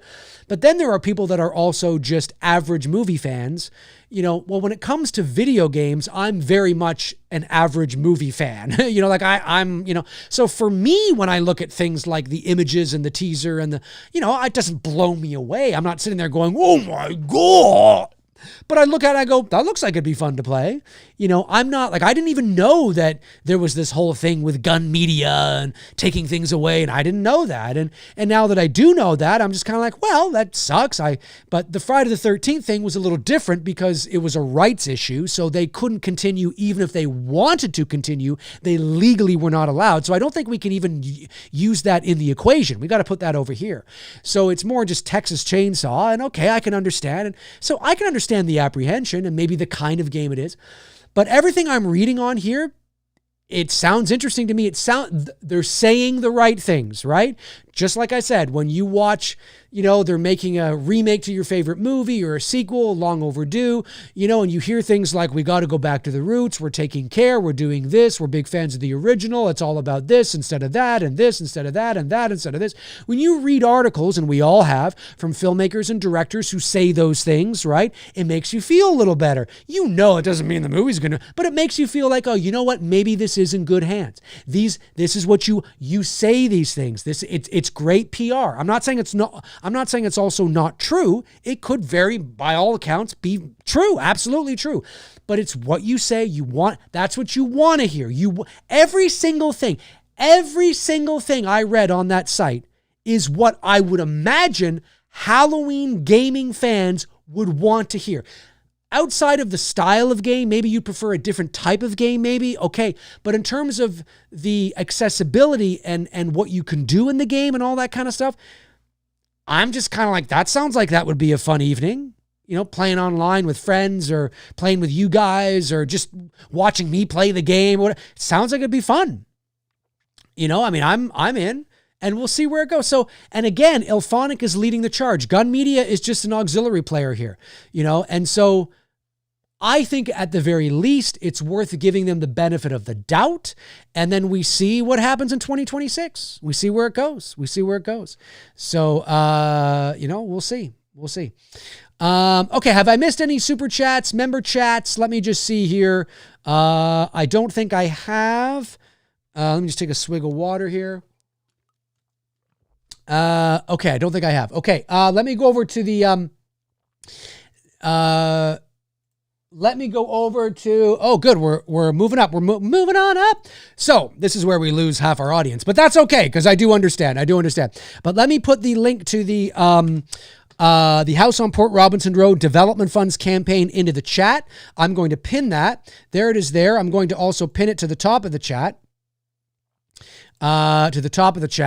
And see where we're at with the campaign. Let's see where we're at here, folks. Again, this kind of thing, for those of you that might be new, this kind of thing isn't going to be how my regular shows always go. I don't do a show and then I crowdfund. This is only because I'm in the middle of crowdfunding and I like to take advantage take advantage, it sounds so bad, but take the opportunity to continue to let people know that it's out there and let people know that it's, where we're at with the campaign and how many days we have left and all that kind of jazz. If you're, familiar with my channel, you know that when I'm not crowdfunding, I obviously don't do this, but I like to sort of do this while we are because time is limited. So let me just do this and bring this up like that. Hang on a sec here. Let me do that. There we go. Let me just make this a bit bigger. Oh, that's the wrong one. Hang on a sec here, guys. Oh, for goodness sakes. It's that one maybe. No. Okay. I just do that. Okay, well, I guess, why am I having, you know what, that's what it is. One second. Let me delete that because we've looked at the photos, right? We've looked at the photos. So let me just delete these photos and I'll probably be able to access the thing I want to access so I can actually bring it up larger here. One second. Okay, is that it? No. Okay, that's, oh, I don't want to delete that. It's display. Sorry, guys. This is Dave. There we go. That's what I wanted. There we are. There we go. Just wanted to bring it up a little closer. And there we are. So you can see it. So we are sitting at 13,367, 66%. I would love to get to 70% by the end of tonight. That would just bring us to $14,000. Again, reminder, folks, you see it right there. There's just 20 days left. There's just 20 days left. That's going to drop down to 19 days tomorrow. So if you've been thinking about picking up a perk on the campaign, now's the time to do it. We still have a little bit to go to get this thing into in demand, to get it to 100%. But now's the time to do it. That Bloodbath double feature perk is there. I think we only have like 41 or 40 spots left. It is on the campaign. That's me watching Rob Zombie's Halloween 2 and Halloween Kills Halloween night, 8 p.m. Eastern Standard Time on my YouTube channel here. It's a private live show just for us. I'm going to be dressed up. I'm going to be eating Halloween candy. It's going to be a lot of fun. Even if you can't make it that night, you can pick up the perk because you will have the link and you can watch it after the fact. If you really want to support me via that perk and you really want to see it, you can do it that way because you will have the link. So let's see if we can... Warren Armour says, can you get an extension, Dave? Not if I don't meet the demand. So, I'm assuming you're talking about the campaign. So the reason why I have to hit 100% is so I can get that extension. So I've already, no, I see what you're saying. You're asking if I can get more days. No, I've already ran the campaign for 60 days. And so, no, I have not ran the campaign for 60 days. I've ran the campaign for 40 days with 20 days left. You can choose to run a campaign for 30 days or 60 days. I chose 60. So I cannot extend it any further. So all that is left is 20 days and that's it. And if we don't meet the goal, then the campaign ends. Now I get to keep what I've raised, obviously, which is great. And it will go towards the development. But I want to get the campaign to 100% because I want to be able to continue to raise funds, not crowdfunding hardcore like this, but continue to have the campaign open so that we can continue to raise funds towards the stretch goals, towards the house on Port Robinson Road. So again, this is a development funds campaign. It's not a production budget campaign. So these funds don't go towards making the movie. They go towards all the development to get us into a position where we can get the financing we need to actually make the movie, whether that's through a production company, a studio, private investors, what have you. The script is done. The lookbook is done. Always tweaking and fine tuning, but they're done. But this is about hiring a line producer, doing concept art, getting a legal team on board, all the things that go into development. This is what this is for, in case people are a little, weary, not weary, but confused what it is. That's why you don't see Blu-rays or producer perks and things like that on there, but it's incredibly important. So again, there are the perks there. Lots of cool stuff, folks, on the campaign. Once again, you're seeing these in Canadian dollars. These are Canadian dollars you're seeing. They're much cheaper for you in the US and even cheaper for you in the UK. There it is right there. Oh, 61. So now we're down to what? 39? 39 left. 39 spots left here, folks. Just 39 spots left. We're all Halloween fans. Let's see if we can sell this out. That would really give us a boost on the campaign as well. $50 Canadian, about $36 US, about 25 pounds in the UK. And so it's much cheaper. Most of my viewers are from the UK and the US, so you're spending a lot less. So don't let the price scare you. If you're like $50, that's to scare people in Canada. No. Novelty street sign, which is great. And again, if you're really into those ghost hunting shows and ghost adventures, all the things that we were not back in the day, I encourage you to check out the November Files, because these are really cool stuff. These are the experiences based on, these are the perks that let you inside the photos, the video, the audio of the story that the house on Port Robinson Road is inspired by. It's inspired by true events from my second year of college. And you know what's really cool, something I just want to say that I think is really cool, that I think is something that makes these things really cool, that makes the film really cool, the story really cool. We have to remember that we live in a day and age now where there are so many, because of YouTube and social media and the internet, there are so many paranormal YouTube channels, ghost hunting shows, top 10 creepy this, top 10, creepy that. I can tell you most of it, and I mean most of it, is nonsensical dog shit. Most of it is fake. It is people faking stuff. It is just, it's fake. It's this, that, and the other. And I can tell. I mean, it's just, it's nonsense. These ghost hunting shows, ghost adventures, ghost hunting, paranormal state, a lot of this stuff, remember, they are television, quote unquote, television shows. And they can be entertaining. And that doesn't mean that weird and creepy things don't happen, but they are there to entertain you. And I do not believe for 1 second, I don't know the man, but I do not believe for 1 second, Zach Baggins or whatever his name is. I mean this with all due respect. I find it extremely difficult to believe in 98% of the stuff that he does. Because it's entertainment, it's for the cameras. Anybody who's been really ghost hunting knows that 99% of the time, nothing happens. And so, but you can't have that for a television show. And somebody said to me one time, well, why should we believe you then, Dave? Why should we believe you? Well, you don't have to believe me, but just keep this very fundamental truth in mind. Keep this very fundamental truth in mind about the house on Port Robinson Road. This was before YouTube, before social media, before smartphones. The internet was relatively in its infancy. And what I mean by that in terms of people were still learning the internet, this is November 2000. Bill Clinton was still president. This is a year before 9/11. It was a very different world. Okay. We'd used disposable digital cameras. Our smartphones were Nokia flip phones. You know what I'm talking about? This was a very, very different world. And we weren't doing it for anybody. There were no cameras. There was no audience. We weren't uploading what we discovered onto the internet. There was no audience. So all the stuff that we experienced and we discovered,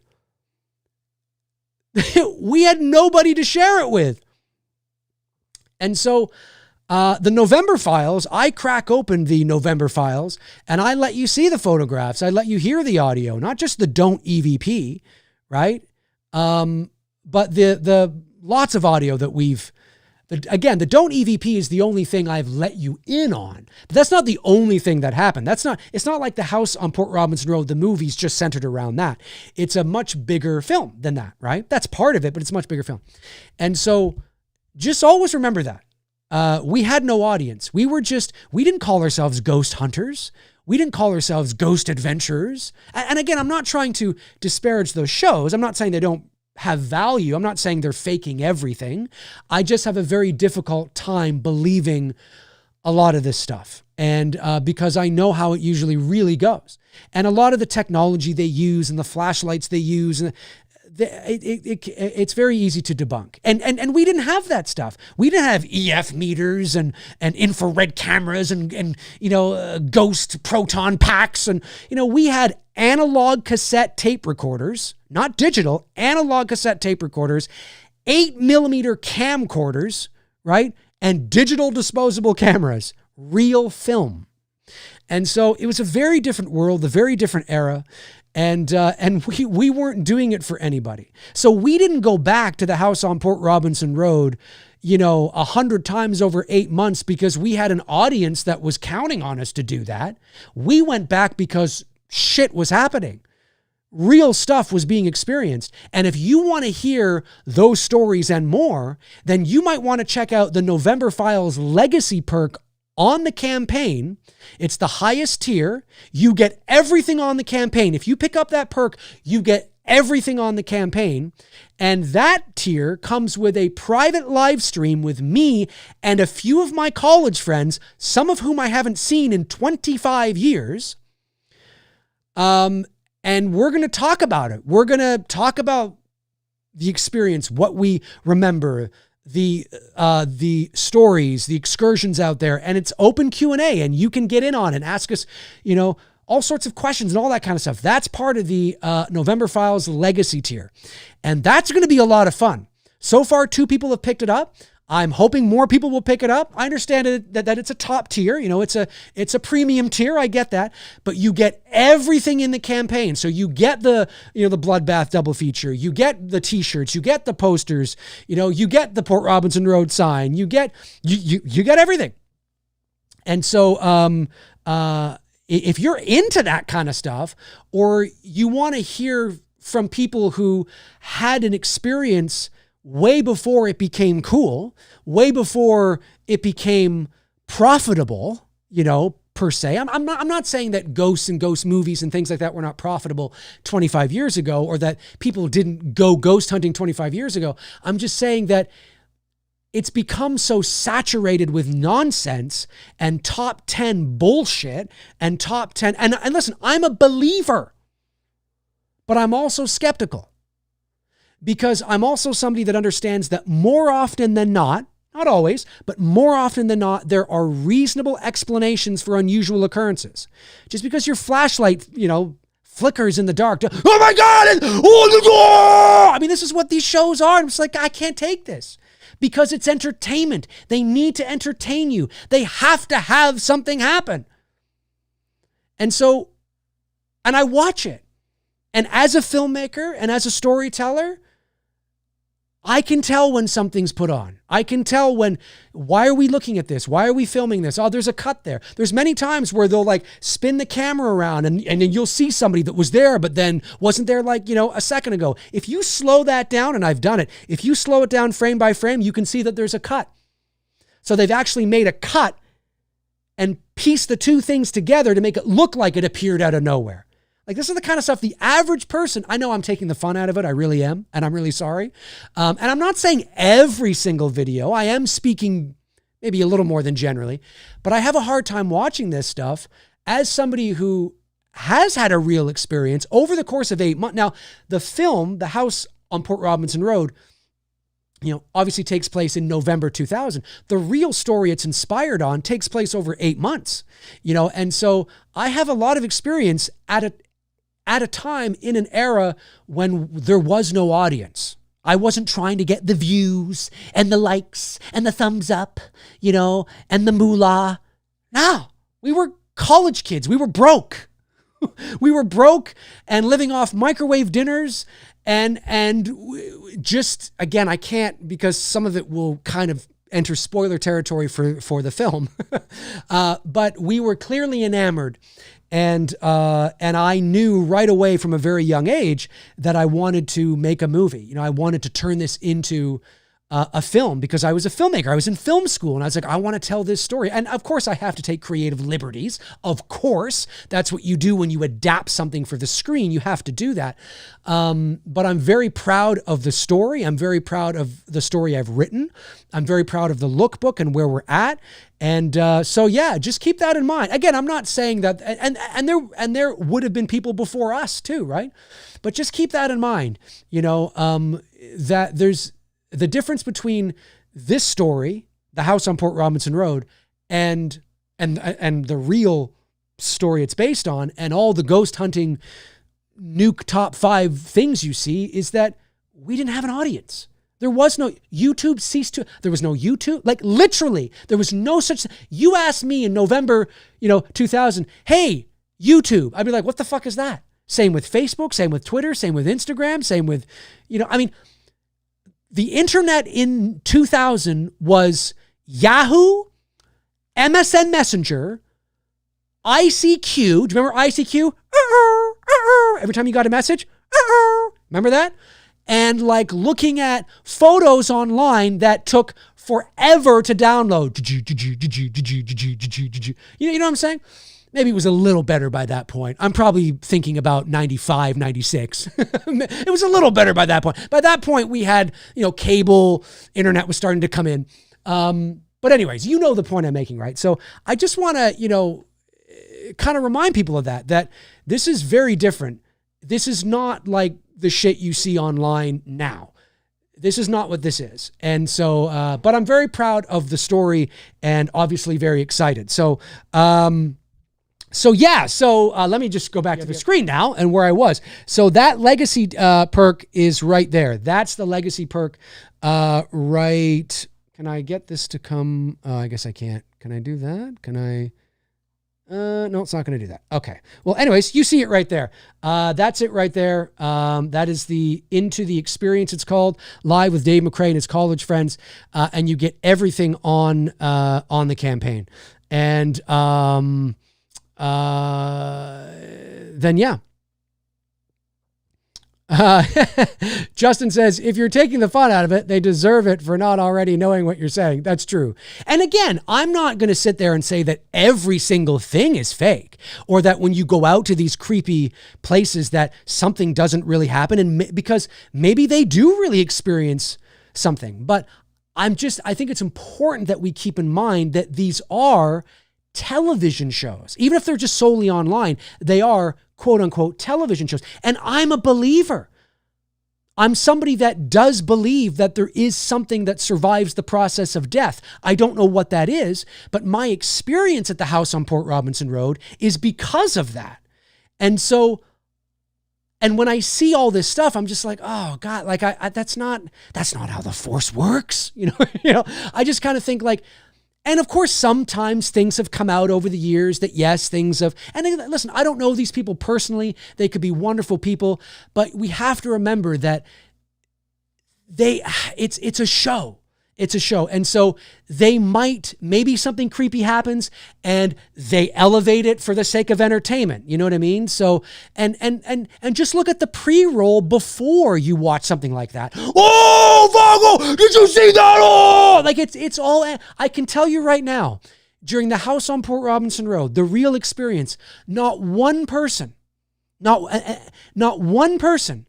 I ever saw or experienced go, oh, did you see that? Oh! Because when you're really scared, when you're actually scared and you're actually enamored and taken back and dumbfounded, you're actually quiet. You're more quiet than, oh! Now, also, maybe they're feeding off of the energy of their college frat boy bros, but I can tell you that you're more, whoa. You're more like that than, whoa, blah, blah, and it's just like, oh God. And I know I'm taking the fun out of it. I'm sorry. And I hope this isn't sounding pretentious. I hope this isn't sounding condescending. I don't know any of those people. I'm sure they can be really, really nice people, but I just have a very difficult time as somebody that believes in something. I have a very difficult time in the amount of sensationalism and possessions and people getting possessed on Ghost Hunt. I'm just like, Jesus, and listen, hey, you know what? You're right. I'm not there. Maybe it really happened, but I also know that you've got an audience to please and you've got, money to make. And, and I'm just like, yeah, back in these days, we didn't have that. We were broke college kids living in res. There was no social media. There was no YouTube. We didn't have a network deal with anybody. Anyway, so please consider that. That would be amazing. All right. So again, lots here, folks. Let me just do a bit of a refresh. We're still sitting at 166. Folks, we're at 66%, 20 days left. Is there anybody out there that wants to help us pick up a few bloodbath perks? And again, if you're not interested in any of the perks, but you want to help, you can donate as well. You can scroll to the end of the perks and you can hit the donation button, which is, I believe it says make a contribution. And you can donate as much or as little as you want. My goal is to get to, I was hoping to get to 70% by the end of the weekend. 70% would be 14,000. It seems like a lot. But keep in mind that if 1, 2, 3, 4, 5, 6, 7, 8, if 10 or 12 of you right now picked up the Bloodbath double feature, that would basically get us there. And it's a great price point for people in the US and the UK as well. So let's see if we can get this up, folks. Let's see if we can get this up. Poster, t-shirt, donations. Again, it would mean the world to me, because these funds are going towards helping to get this film in a position where it can be the most attractive possible to potential investors. And that's what this is all about. And so I know I'm asking you to believe in a vision, but as you can clearly see, this vision is very strong. It's something I have sat with for, more than half my life. So, yeah, let's see if we can get this up a little bit.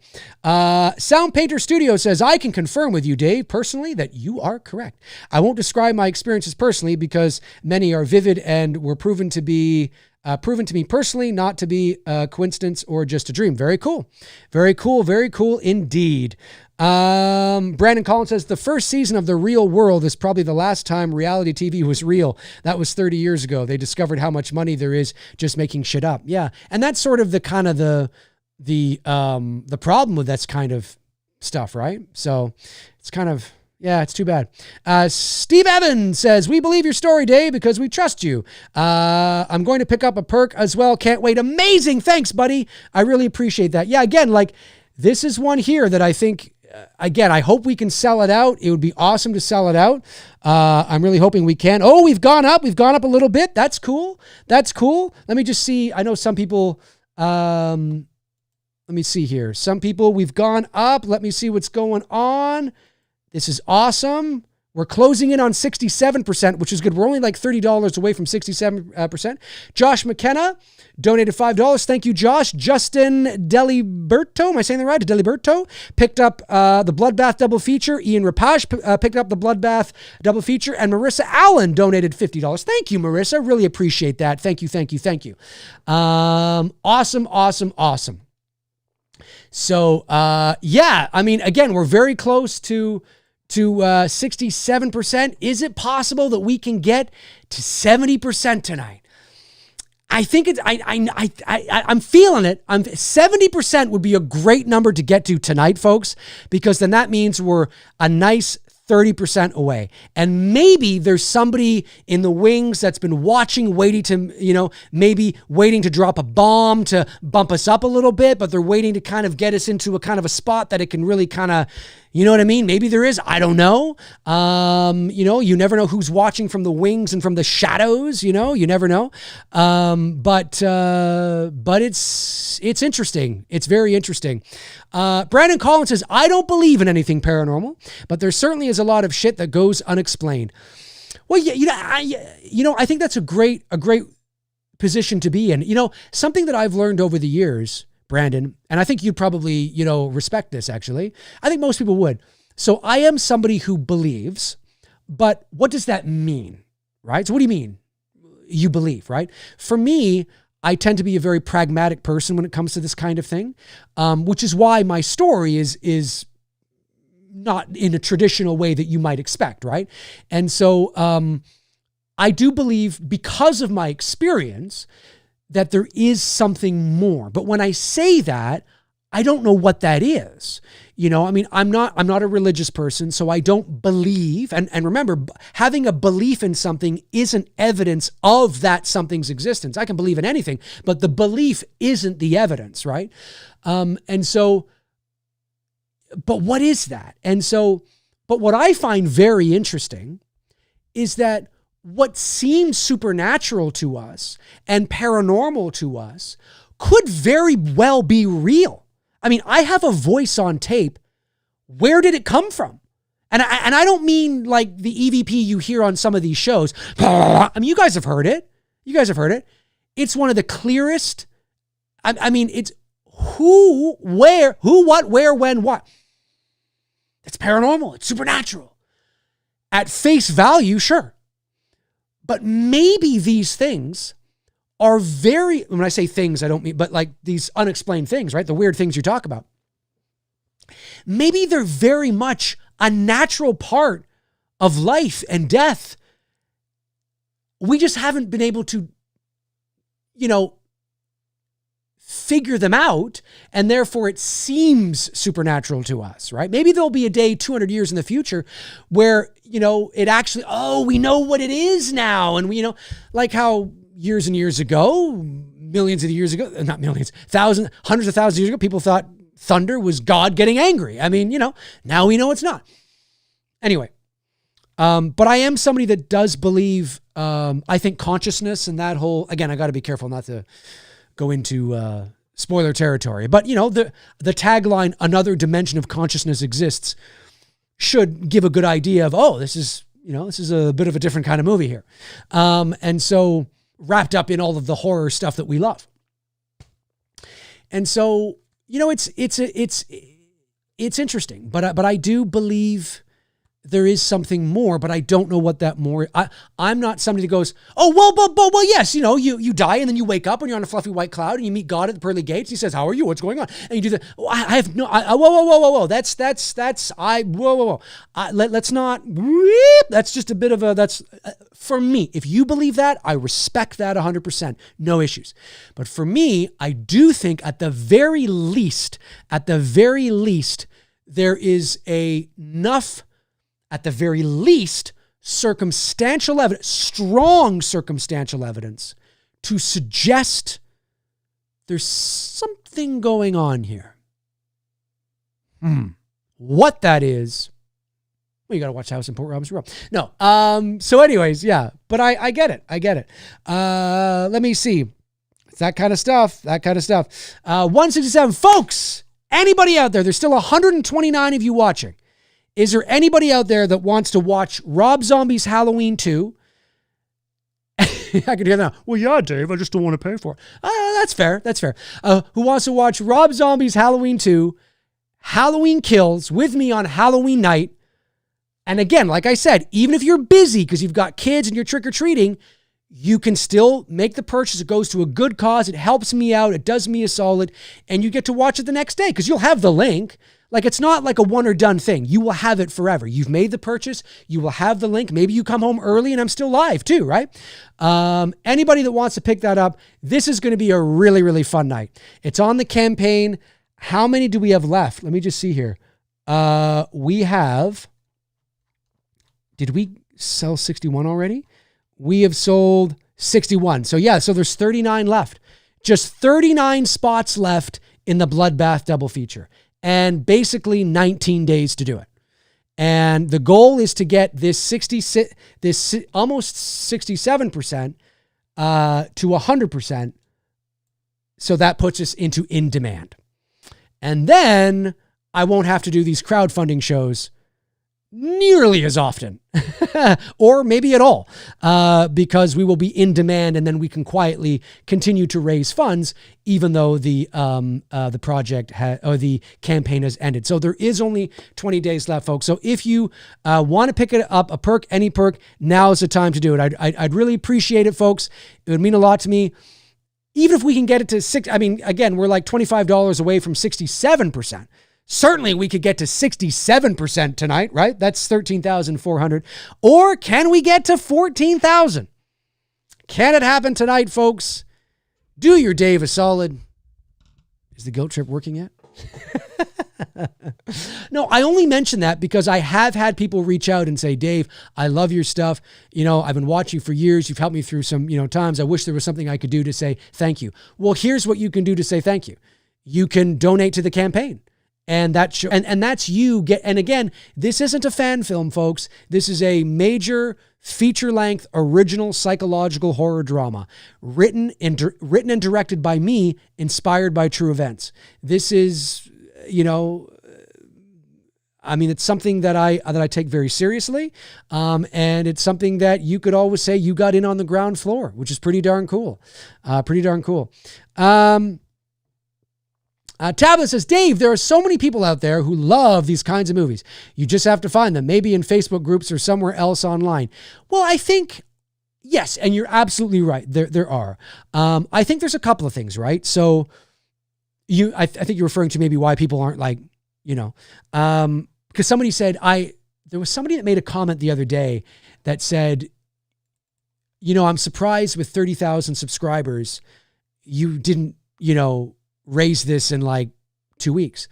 And I responded to the person. I said, well, you have to keep in mind, right? Anytime there's money involved, people are, especially if you don't know me that well, or you don't know the history of the crowdfunding we've done, people are a little skeptical. They're weary. What is this? What's going on?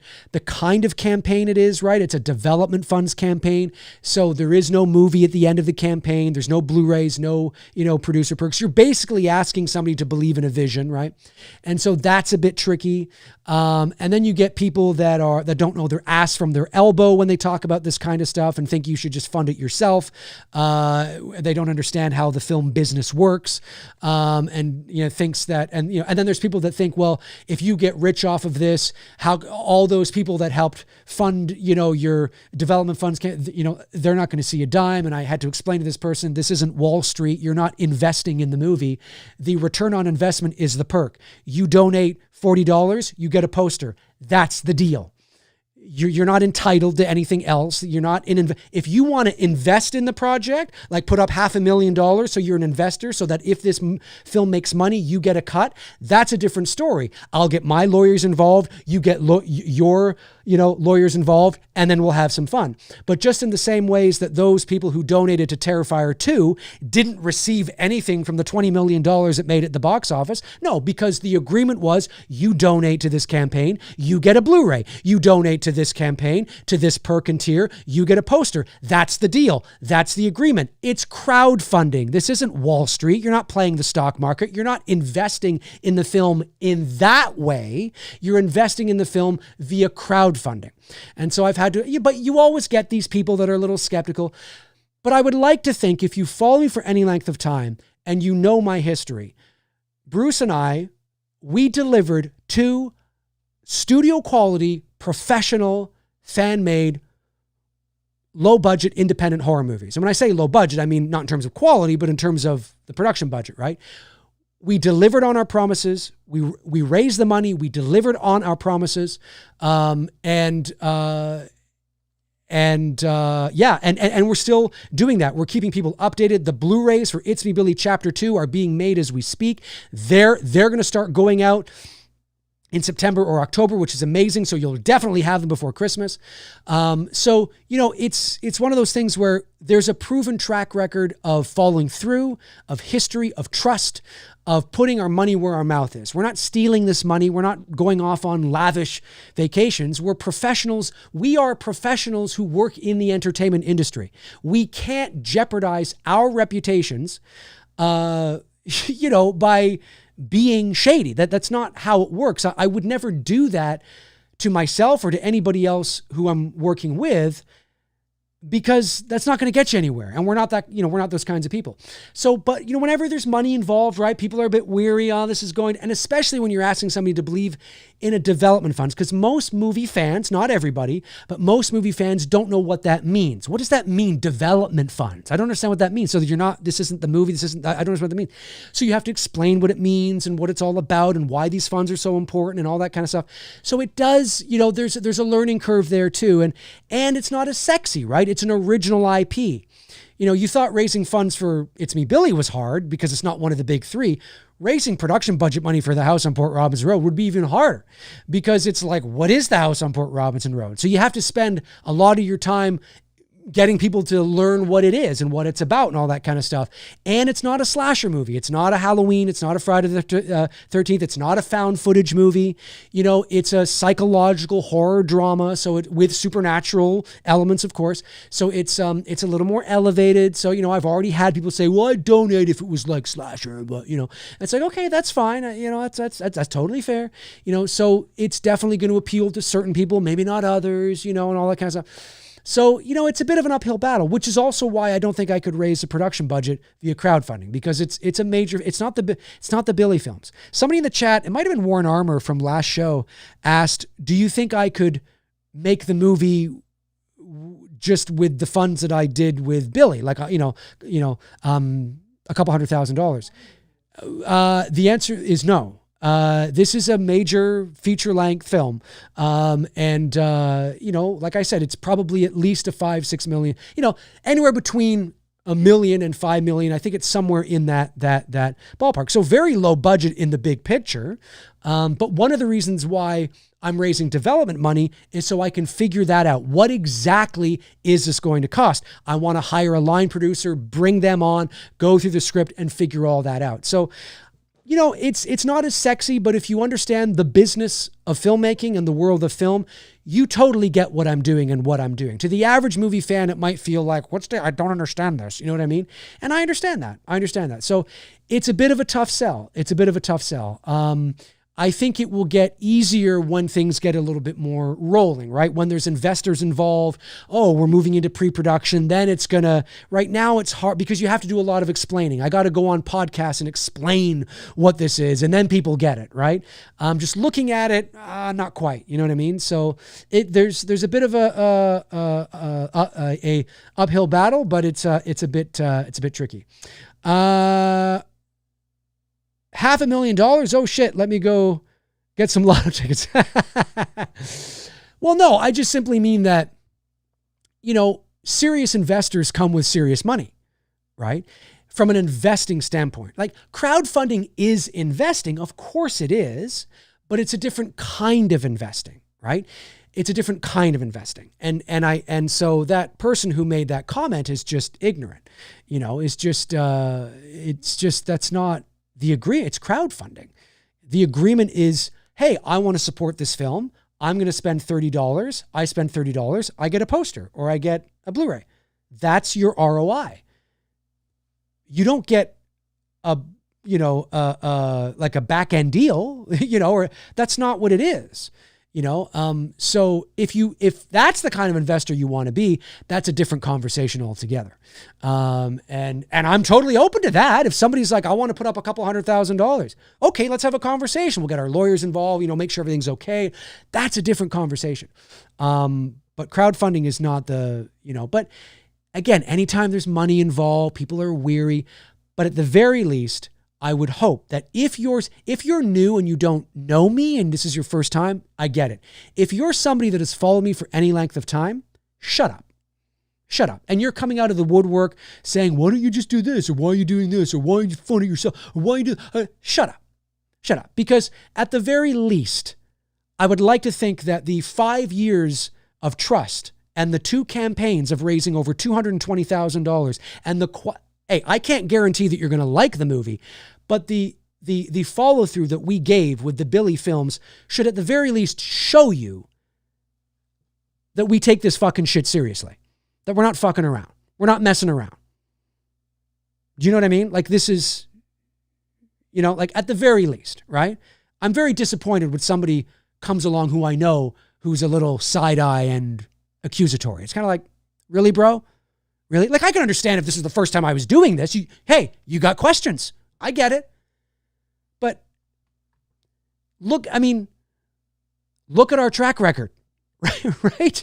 You know? So anyway, I digress. But you know who you are. And so let me see. Evil Alex, A24 would be like your dream home just from watching their films and your Billy films. Hey, A24, call this man to make it happen. Yeah, that'd be cool. Listen, I will partner with any studio that sees value in it. And if they see value in the script, in the lookbook, in the vision, in the voice, and what this is all about, I will partner with anybody who is ready to take a chance on it. Whether that's Blumhouse, whether that's A24, and whoever, I will do it. The only thing I will not sacrifice is the vision for the film. Now, that doesn't mean that I will not work with. Of course, you have to compromise. You have to be open to suggestions, ideas, tweaking some things. Sure, of course, I'm open to that. But I'm not willing to turn The House on Port Robinson Road into something it's not. Like, I'm not going to turn it into a jump scare, a minute slasher movie. Because then my question to the person who's telling me to do that would be like, why would, now you're turning it into you got excited about the movie it is. So why are we turning it into a movie it's not? Like, I'm all for like tweaking a few things. You know what? Maybe we could have one little extra scare here. Like, okay, you know what? Okay, sure. Okay. I get it. You know, let's work on it. Make sure it fits in line with the kind of movie it is and the tone. But adding maybe another scare that, okay. Like, of course, that's collaborative. That's working. I get that. I understand that. But I will never compromise on, we want this to now become this. And I'd be like, then I'm not working with you, because I can't do that. I cannot sacrifice the integrity and the voice of what this is, right? And so that's the deal breaker, but even things like, oh, we love it, but maybe we'll change the title from this to that. And I'm like, okay, yeah, you know what? That still works. And I might be a bit open to that. Or no, Dave, we love the title. That's great. But, I know that you like, the posters, but how about we do this or that with that kind of, I might be like, okay, yeah, I can, like, I'm open to these. And again, I might not even be in charge of that kind of stuff anyway. If I'm working with a studio, it's very unlikely I will be in charge of any marketing material unless it's in the contract, whatever contract, you know what I mean? Unless they're willing to give me that kind of carte blanche, but it's unlikely that will happen. But so I am, of course, you have to be open. Again, this is not, I know how this works. So you have to be open to collaborating, I give a little, they give a little, I give a little, they give a little, I give, you have to be open to that. And if the vision is very strong and I'm a great salesman and they really like it, then maybe that little bit of this and a little bit of that will be minimal, right? And you largely get to do what you want. But I will not sacrifice. Yeah, it's not a slasher movie. And if they wanted to turn it into one, or turn it into a Conjuring with demons and crazy shit and walls bleeding and Amityville horror and stuff, I'm just like, yeah, I'm out. I'm sorry, I'm out. And I own the script, so I'm out. You know what I mean? And so it's not gonna, oh, but we love it, we want you. And it's like, well, then you got to do it this way, or we're not doing it, Anyways. Josh McKenna, but Dave, I think you missed 2 super chats. Did I really miss 2 super chats? All right, let me go back and see if I missed them. Let me go back. Guys, we are $13 away from 67%. Certainly there's got to be somebody in the room that wants to get us to 67%. How about 69? Huh? You want to do that? You can do that. Let me see. A couple of super chats. Jeffrey Russell says, bought the Bloodbath poster perk for my daughter. We're stoked for Halloween. Amazing. Wish I could do more. 4 kids at home and one income, but glad. Hey, listen, no worries, buddy. Every little bit helps, right? Every little bit helps. Thank you, Jeffrey. Really appreciate that, man. And then Steve, I did. Do you think the game stick only to part 1? Yes. As of right now, it's only going to be part 1, or open the world to part 2. Haddonfield Memorial. Maybe if it's successful, they'll save it for part 2. That's my understanding, Steve Evans, is that they're going to save it for like a part 2, right? Or for like further updates potentially, but they don't want to bite off more than they can chew. They want to make the best game possible, not make it too convoluted, too complicated. And hopefully if it's really good, it's really well received and the functionality is good and people are really enjoying it, then maybe that'll be some of the updates. Maybe all of a sudden there'll be an update and there's a new map and it's the Haddonfield Memorial map. Do you know what I mean? Like, I think that's kind of the game plan for it. So yeah, that's my guess. Josh McKenna, thank you, buddy, says, I love the woman on the concept poster, especially her clothing. Thank you. It's the first thing that caught my eye. Would that old-timey clothing design be used in the film? Can you design it? So what Josh is talking about, and again, this is another perk on the campaign. If you want all 3 concept, and by the way, if you pick up the 3 poster perk pack, the 3-pack, 3 posters, concept posters, 11 by 17. If you pick up all 3 of them signed, I will sign them. You save 20% than if you were to pick them up individually. So you're talking about, nope. You're talking about, nope. Oh, I should have that up here. Is it that one? No. Where is it? Oh, did I delete it? I think I deleted it by accident. Let me just get it. I think when I was trying to get access to the thing behind it, I deleted it. You're talking about, oh no, the 3 posters. Here they are. So these 3 concept posters are available on the campaign. And I designed all 3 of these. No AI was used, in case somebody's wondering. I designed all of them. It took me a while to design them all. I even sent the first one there with the woman to Bruce for, because he's a visual artist. So there was a couple of suggestions that Bruce had. I designed the posters for the Billy films as well. And so I like designing posters. The house you see on the middle poster and the one on the right, the far right, is the real house from the house on Port Robinson Road. It is, it is that house right there. There it is. That's the real photo. I took that photo in November 2000. That's the real house. And so obviously I moved it into Photoshop and manipulated it and, all that kind of stuff, had some fun with it. And that's why it looks the way it does here. But, and each poster, represents a different layer of the film story. And so, will you see that clothing in the movie? I'm not going to say yes or no, because I don't want to get into too many details. But I will just say that it's not just a woman, right? I mean, she is integral to the film. We'll just say that. But yeah, so you can pick up all these three in a three-pack poster pack. I don't know how I'm trying to say that. You can get all these three in one pack, three-pack, signed by me, on the campaign as well. I think one person already picked that up. So very cool indeed. So yeah. So, thank you, Josh, for mentioning that. I really appreciate it. So that's where we are. 13,387, a little slow tonight. People not wanting to kind of get in on that bloodbath double feature. That's okay. That's okay. Everybody's, their right to do what they want. But just keep in mind, 20 days left. That'll tick down to 19 days tomorrow. And we still have 34% to make up. If somebody wants to donate $13 right now, that would be 67%. And then we have 33% to make up. But just keep that in mind. So, folks, you are amazing. Thank you so much for everybody who has donated already. Dave, I was going to say Dave McRae Official says, Scared Straight Production says, Dave, when you do sound design, are you pulling from packs or do you create your own Foley? It depends. So I have a media library of thousands of sound effects that I have purchased, collected over the years, everything you can imagine. And so I usually just resort to my library. So I did all of the sound design on It's Me Billy Chapter 1 and It's Me Billy Chapter 2.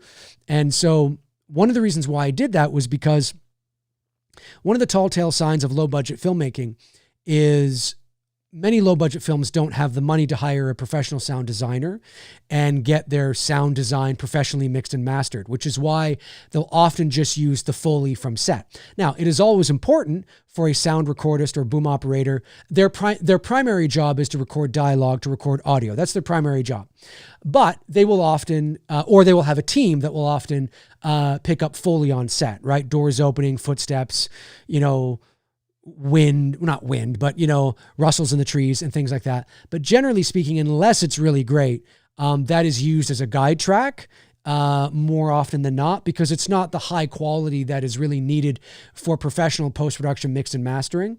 And so one of the like you'll often watch like a low budget short film, and when you hear somebody walk into a room and they open the door, you can tell that, oh, that's the door that was captured probably from the boom mic, right? You know what I mean? And so it sounds a little,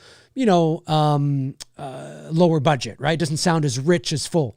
Whereas with Hollywood films, what they do is that more often, I'm speaking generally, of course. There's many different ways to do this.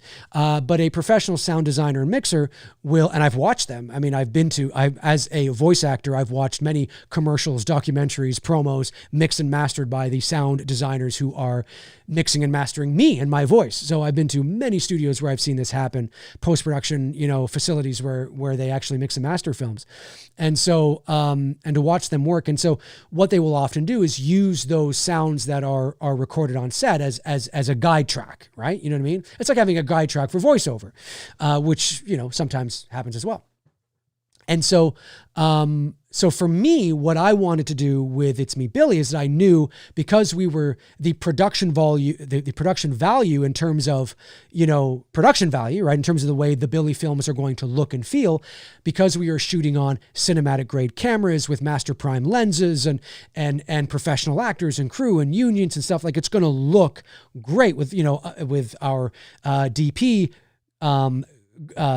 Greg Bennett and our crew. And I knew that the sound design needed to match what the film is inevitably going to look like.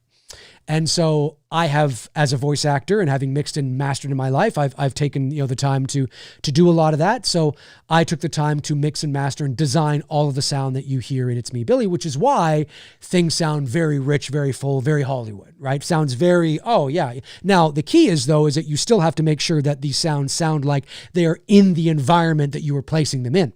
And that comes down to mixing and EQing and mastering and all that kind of stuff.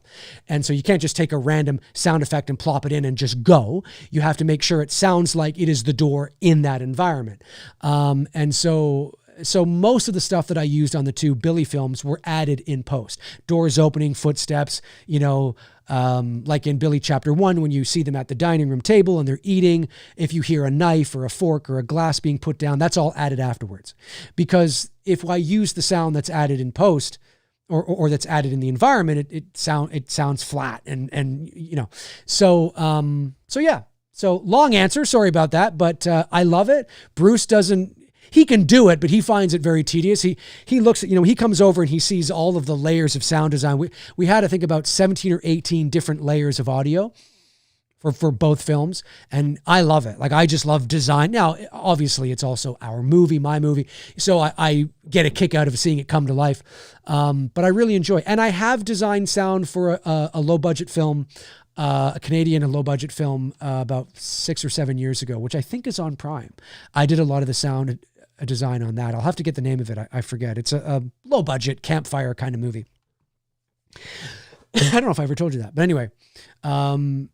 So I really enjoy it. But if I'm ever going to do sound, if I'm not in charge, it's got to be rich and full. And, it can't feel like it's recorded on set and it sounds hollow and way in the background, but it's magic. I mean, I watch these professional sound designers work and it is, absolutely, magic. It's movie magic. It's movie magic. And so that's why one of the compliments we got on the Billy films was not just the way it looks and how it's presented, but also how it sounds. People are like, it sounds, I mean, everything's so, and it's just, yeah, because that's deliberate, is because I wasn't going to have anything less. The goal was to produce a low budget indie horror film. It's a fan film, sure, but it's a low budget indie horror film that happens to carry the fan film label, but feels very, very pro, very studio. That was by design to showcase what we can do on a limited budget. Because if this is what we can do with $200,000, what could we do with $5 million? You know what I mean? And all the access and resources that would bring. Right. And so it was deliberate. Like, we worked our asses off to do our best to try and deliver something as professional and as possible to showcase what we could do. So hopefully, that bodes well for us moving forward. Like, wow, this is really, like, you turned a $200,000 movie into looking and sounding like a $2 million movie, So yeah, but anyways, I digress. I get excited when I get to talk about sound design. So thank you for the question. I appreciate that. Yeah, what's the time? How long have I been on? Oh, I've just over 2 hours. That's awesome. Hey, we did it. We did it. Amazing. We got to 67%. Thank you to whoever that was. Let's see who that was. Came in. The guilt trip worked. The guilt trip worked. So now I just need 3% before Tuesday. I want to get to 3% before Tuesday. What do we got? We got Trey. What's going on, Trey, my man? Trey, I love it. Trey's $15 and $20. Thank you, Trey. I really appreciate that, buddy. Thank you so much. Awesome. Is it Trey Alimia? Alamaya? Trey Alamaya, maybe? Maybe I'm getting it right. I don't know. Thanks, buddy. I really appreciate that. Awesome. He's like, fuck this. We're getting to 67%, baby. We're getting to 67%. Screw that. Thank you. I appreciate that. Brandon says, Foley work is fun. Foley work is fun. I will say that. Foley work is fun. We recorded about 5 different sounds and layered them all together to create a super sick sound of someone getting stomped in a short I produced. Yeah, layering sounds is great. And what's cool too is that there's many sound effects in It's Me, Billy that aren't the sounds of what they're actually like. That happens all the time. I can't remember what they were specifically, but yeah, there's just little things like even in It's Me, Billy chapter 2, right? And ADR as well. There's a lot of ADR that's on. So when in It's Me, Billy chapter 2, spoiler alert, but when Sam gets up in the basement, right? For those of you that see it, she's injured, she's hurt, she's freed herself from the shackles, and she's looking around the basement. And she sees like a pipe up there, and she brings it down, that kind of stuff. Well, one of the things that we didn't get when we were on set was her struggling with it. Like when we pieced it together and we're looking at it, we're like, it kind of feels a little Mary Sue. I mean, it kind of feels like, not Mary Sue, but a little like she's fucking Sarah Connor, And it felt like it needed some exertion. It needed she's struggling with this. She's not like Arnold here. That would have been funny. And so, but for whatever reason, I mean, it was a lot. Hey, it's making movies, right? Sometimes these things happen. So you see a lot of things in post when you're piecing things together. And so I actually went over to Victoria's house and I brought, I have a boom mic, and I brought, a sound, a H4n, Zoom, recorder, because it was just ADR. And I got Victoria to give me a bunch of, so when you watch the movie and you hear that struggling, it's not very long, but when you hear it, that was added afterwards, right? So just little things like that, there's definitely some Foley that we captured while we were there that we did use, but 99% of the stuffs you hear, everything from the crow outside to the door, to the car doors, when the girls get out of the car doors and they close the car doors, all added. Doors opening and closing, in It's Me, Billy, chapter 2, when Lynn walks into the police, office, and she moves the chair and she sits down, her sitting on the chair, sitting, all added in, all those, I love building the environment, building the world and making the environment feel lived in. I love it. And those tiny nuances and details of a lived-in environment are things sometimes people don't think about, right? Pulling out a chair, sitting. Yeah, when somebody sits down on a chair, if it's a plastic chair, their weight, you might hear a little bit of a, that kind of thing, right? And just adding those little things, you don't think about them consciously, but adding them together with all the other sounds help to, build a world, right? And all that kind of stuff. And so I love doing that. And it took me, on Billy 1, it took me about 4 months to do the sound. Billy 2, the same thing. And I'm always tweaking, before we release, but I love it. So yeah. It's cool stuff. There's a lot of cool stuff. I'm kind of a cool guy.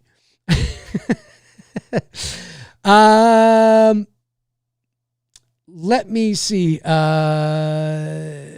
Yeah, so I've got all the super chats, right? I'm going to wrap this up here in a second. I've got all the super chats. I haven't missed anything. Jeffrey, the bloodbath, got that. Fast forwards, moving back. No member chats I've missed or anything like that. Yeah, Josh Stevens. Yeah, would you consider playing the game as a Thopper perk for the multiplayer mode? You as Michael versus the first 4 people to pick up the perk. Yeah, it's not a bad idea. I think it's a little early for it to add that perk, but it's not a bad idea. Hey, if we can get the campaign into in demand, that's something I could add, right? Because the campaign would be in demand. But it's all about getting that campaign into in demand, folks. We're getting close. We don't have a lot of time left. 3 weeks, under 3 weeks now. So every little bit helps. Let's see if we can get to 70% by Tuesday. It'd be amazing.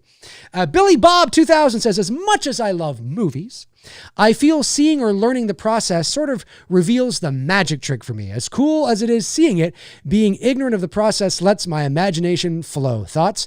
I could not agree more. I think that is very common for a lot of people. For me, it doesn't. And that's primarily because I have always been fascinated with the filmmaking process since I was very young. So my story is not uncommon to other people in my position. And so I grew up, my parents were divorced. I'm not an only child, but for all intents and purposes, it kind of was like I was because my siblings were all so much older than me. And like the next closest in age to me is 9 years older than me, right? And so a lot of the times I was playing, with myself, playing by myself, I should say. Let me rephrase that before that's clipped out. But playing on my own, right? Playing with my next door neighbor, and but I was a very independent child, and movies was a big thing. I loved movies, as a lot of kids who get into this do, and I was always fascinated by how they did that. How did they do that? I want to learn about that. I went to film school, right? I went to film school. Some people may not know that.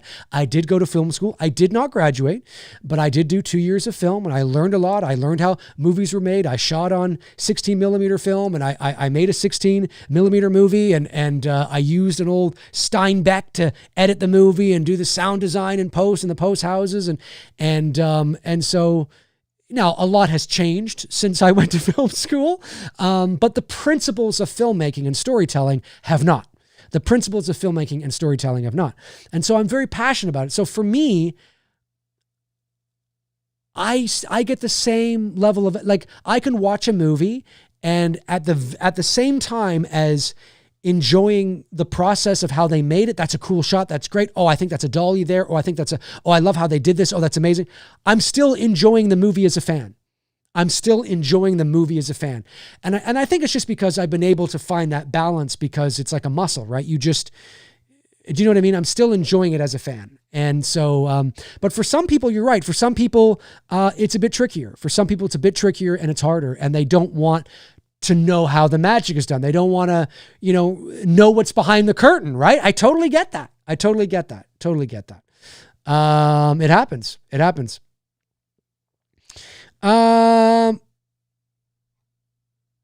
Let me see. Scary Tape Production says, I loved your Billy calls. Oh yeah. That was all me.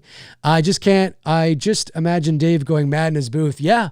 Oh, I recorded a bunch of stuff. And if you pay attention to the calls in chapter 1, they do hint at, chapter, like the bigger picture. And if you're a Black Christmas fan, if you listen to what Lisa Kovac, who plays Jess, if you listen to what she's saying at the end of chapter 2, if you're a Black Christmas fan, if you're not a Black Christmas fan, that's going to go over your head. But if you listen to what she's saying, she reveals a lot. One of the things the feedback we got was, oh, but you didn't reveal, like, we didn't know what's on the drive and all that.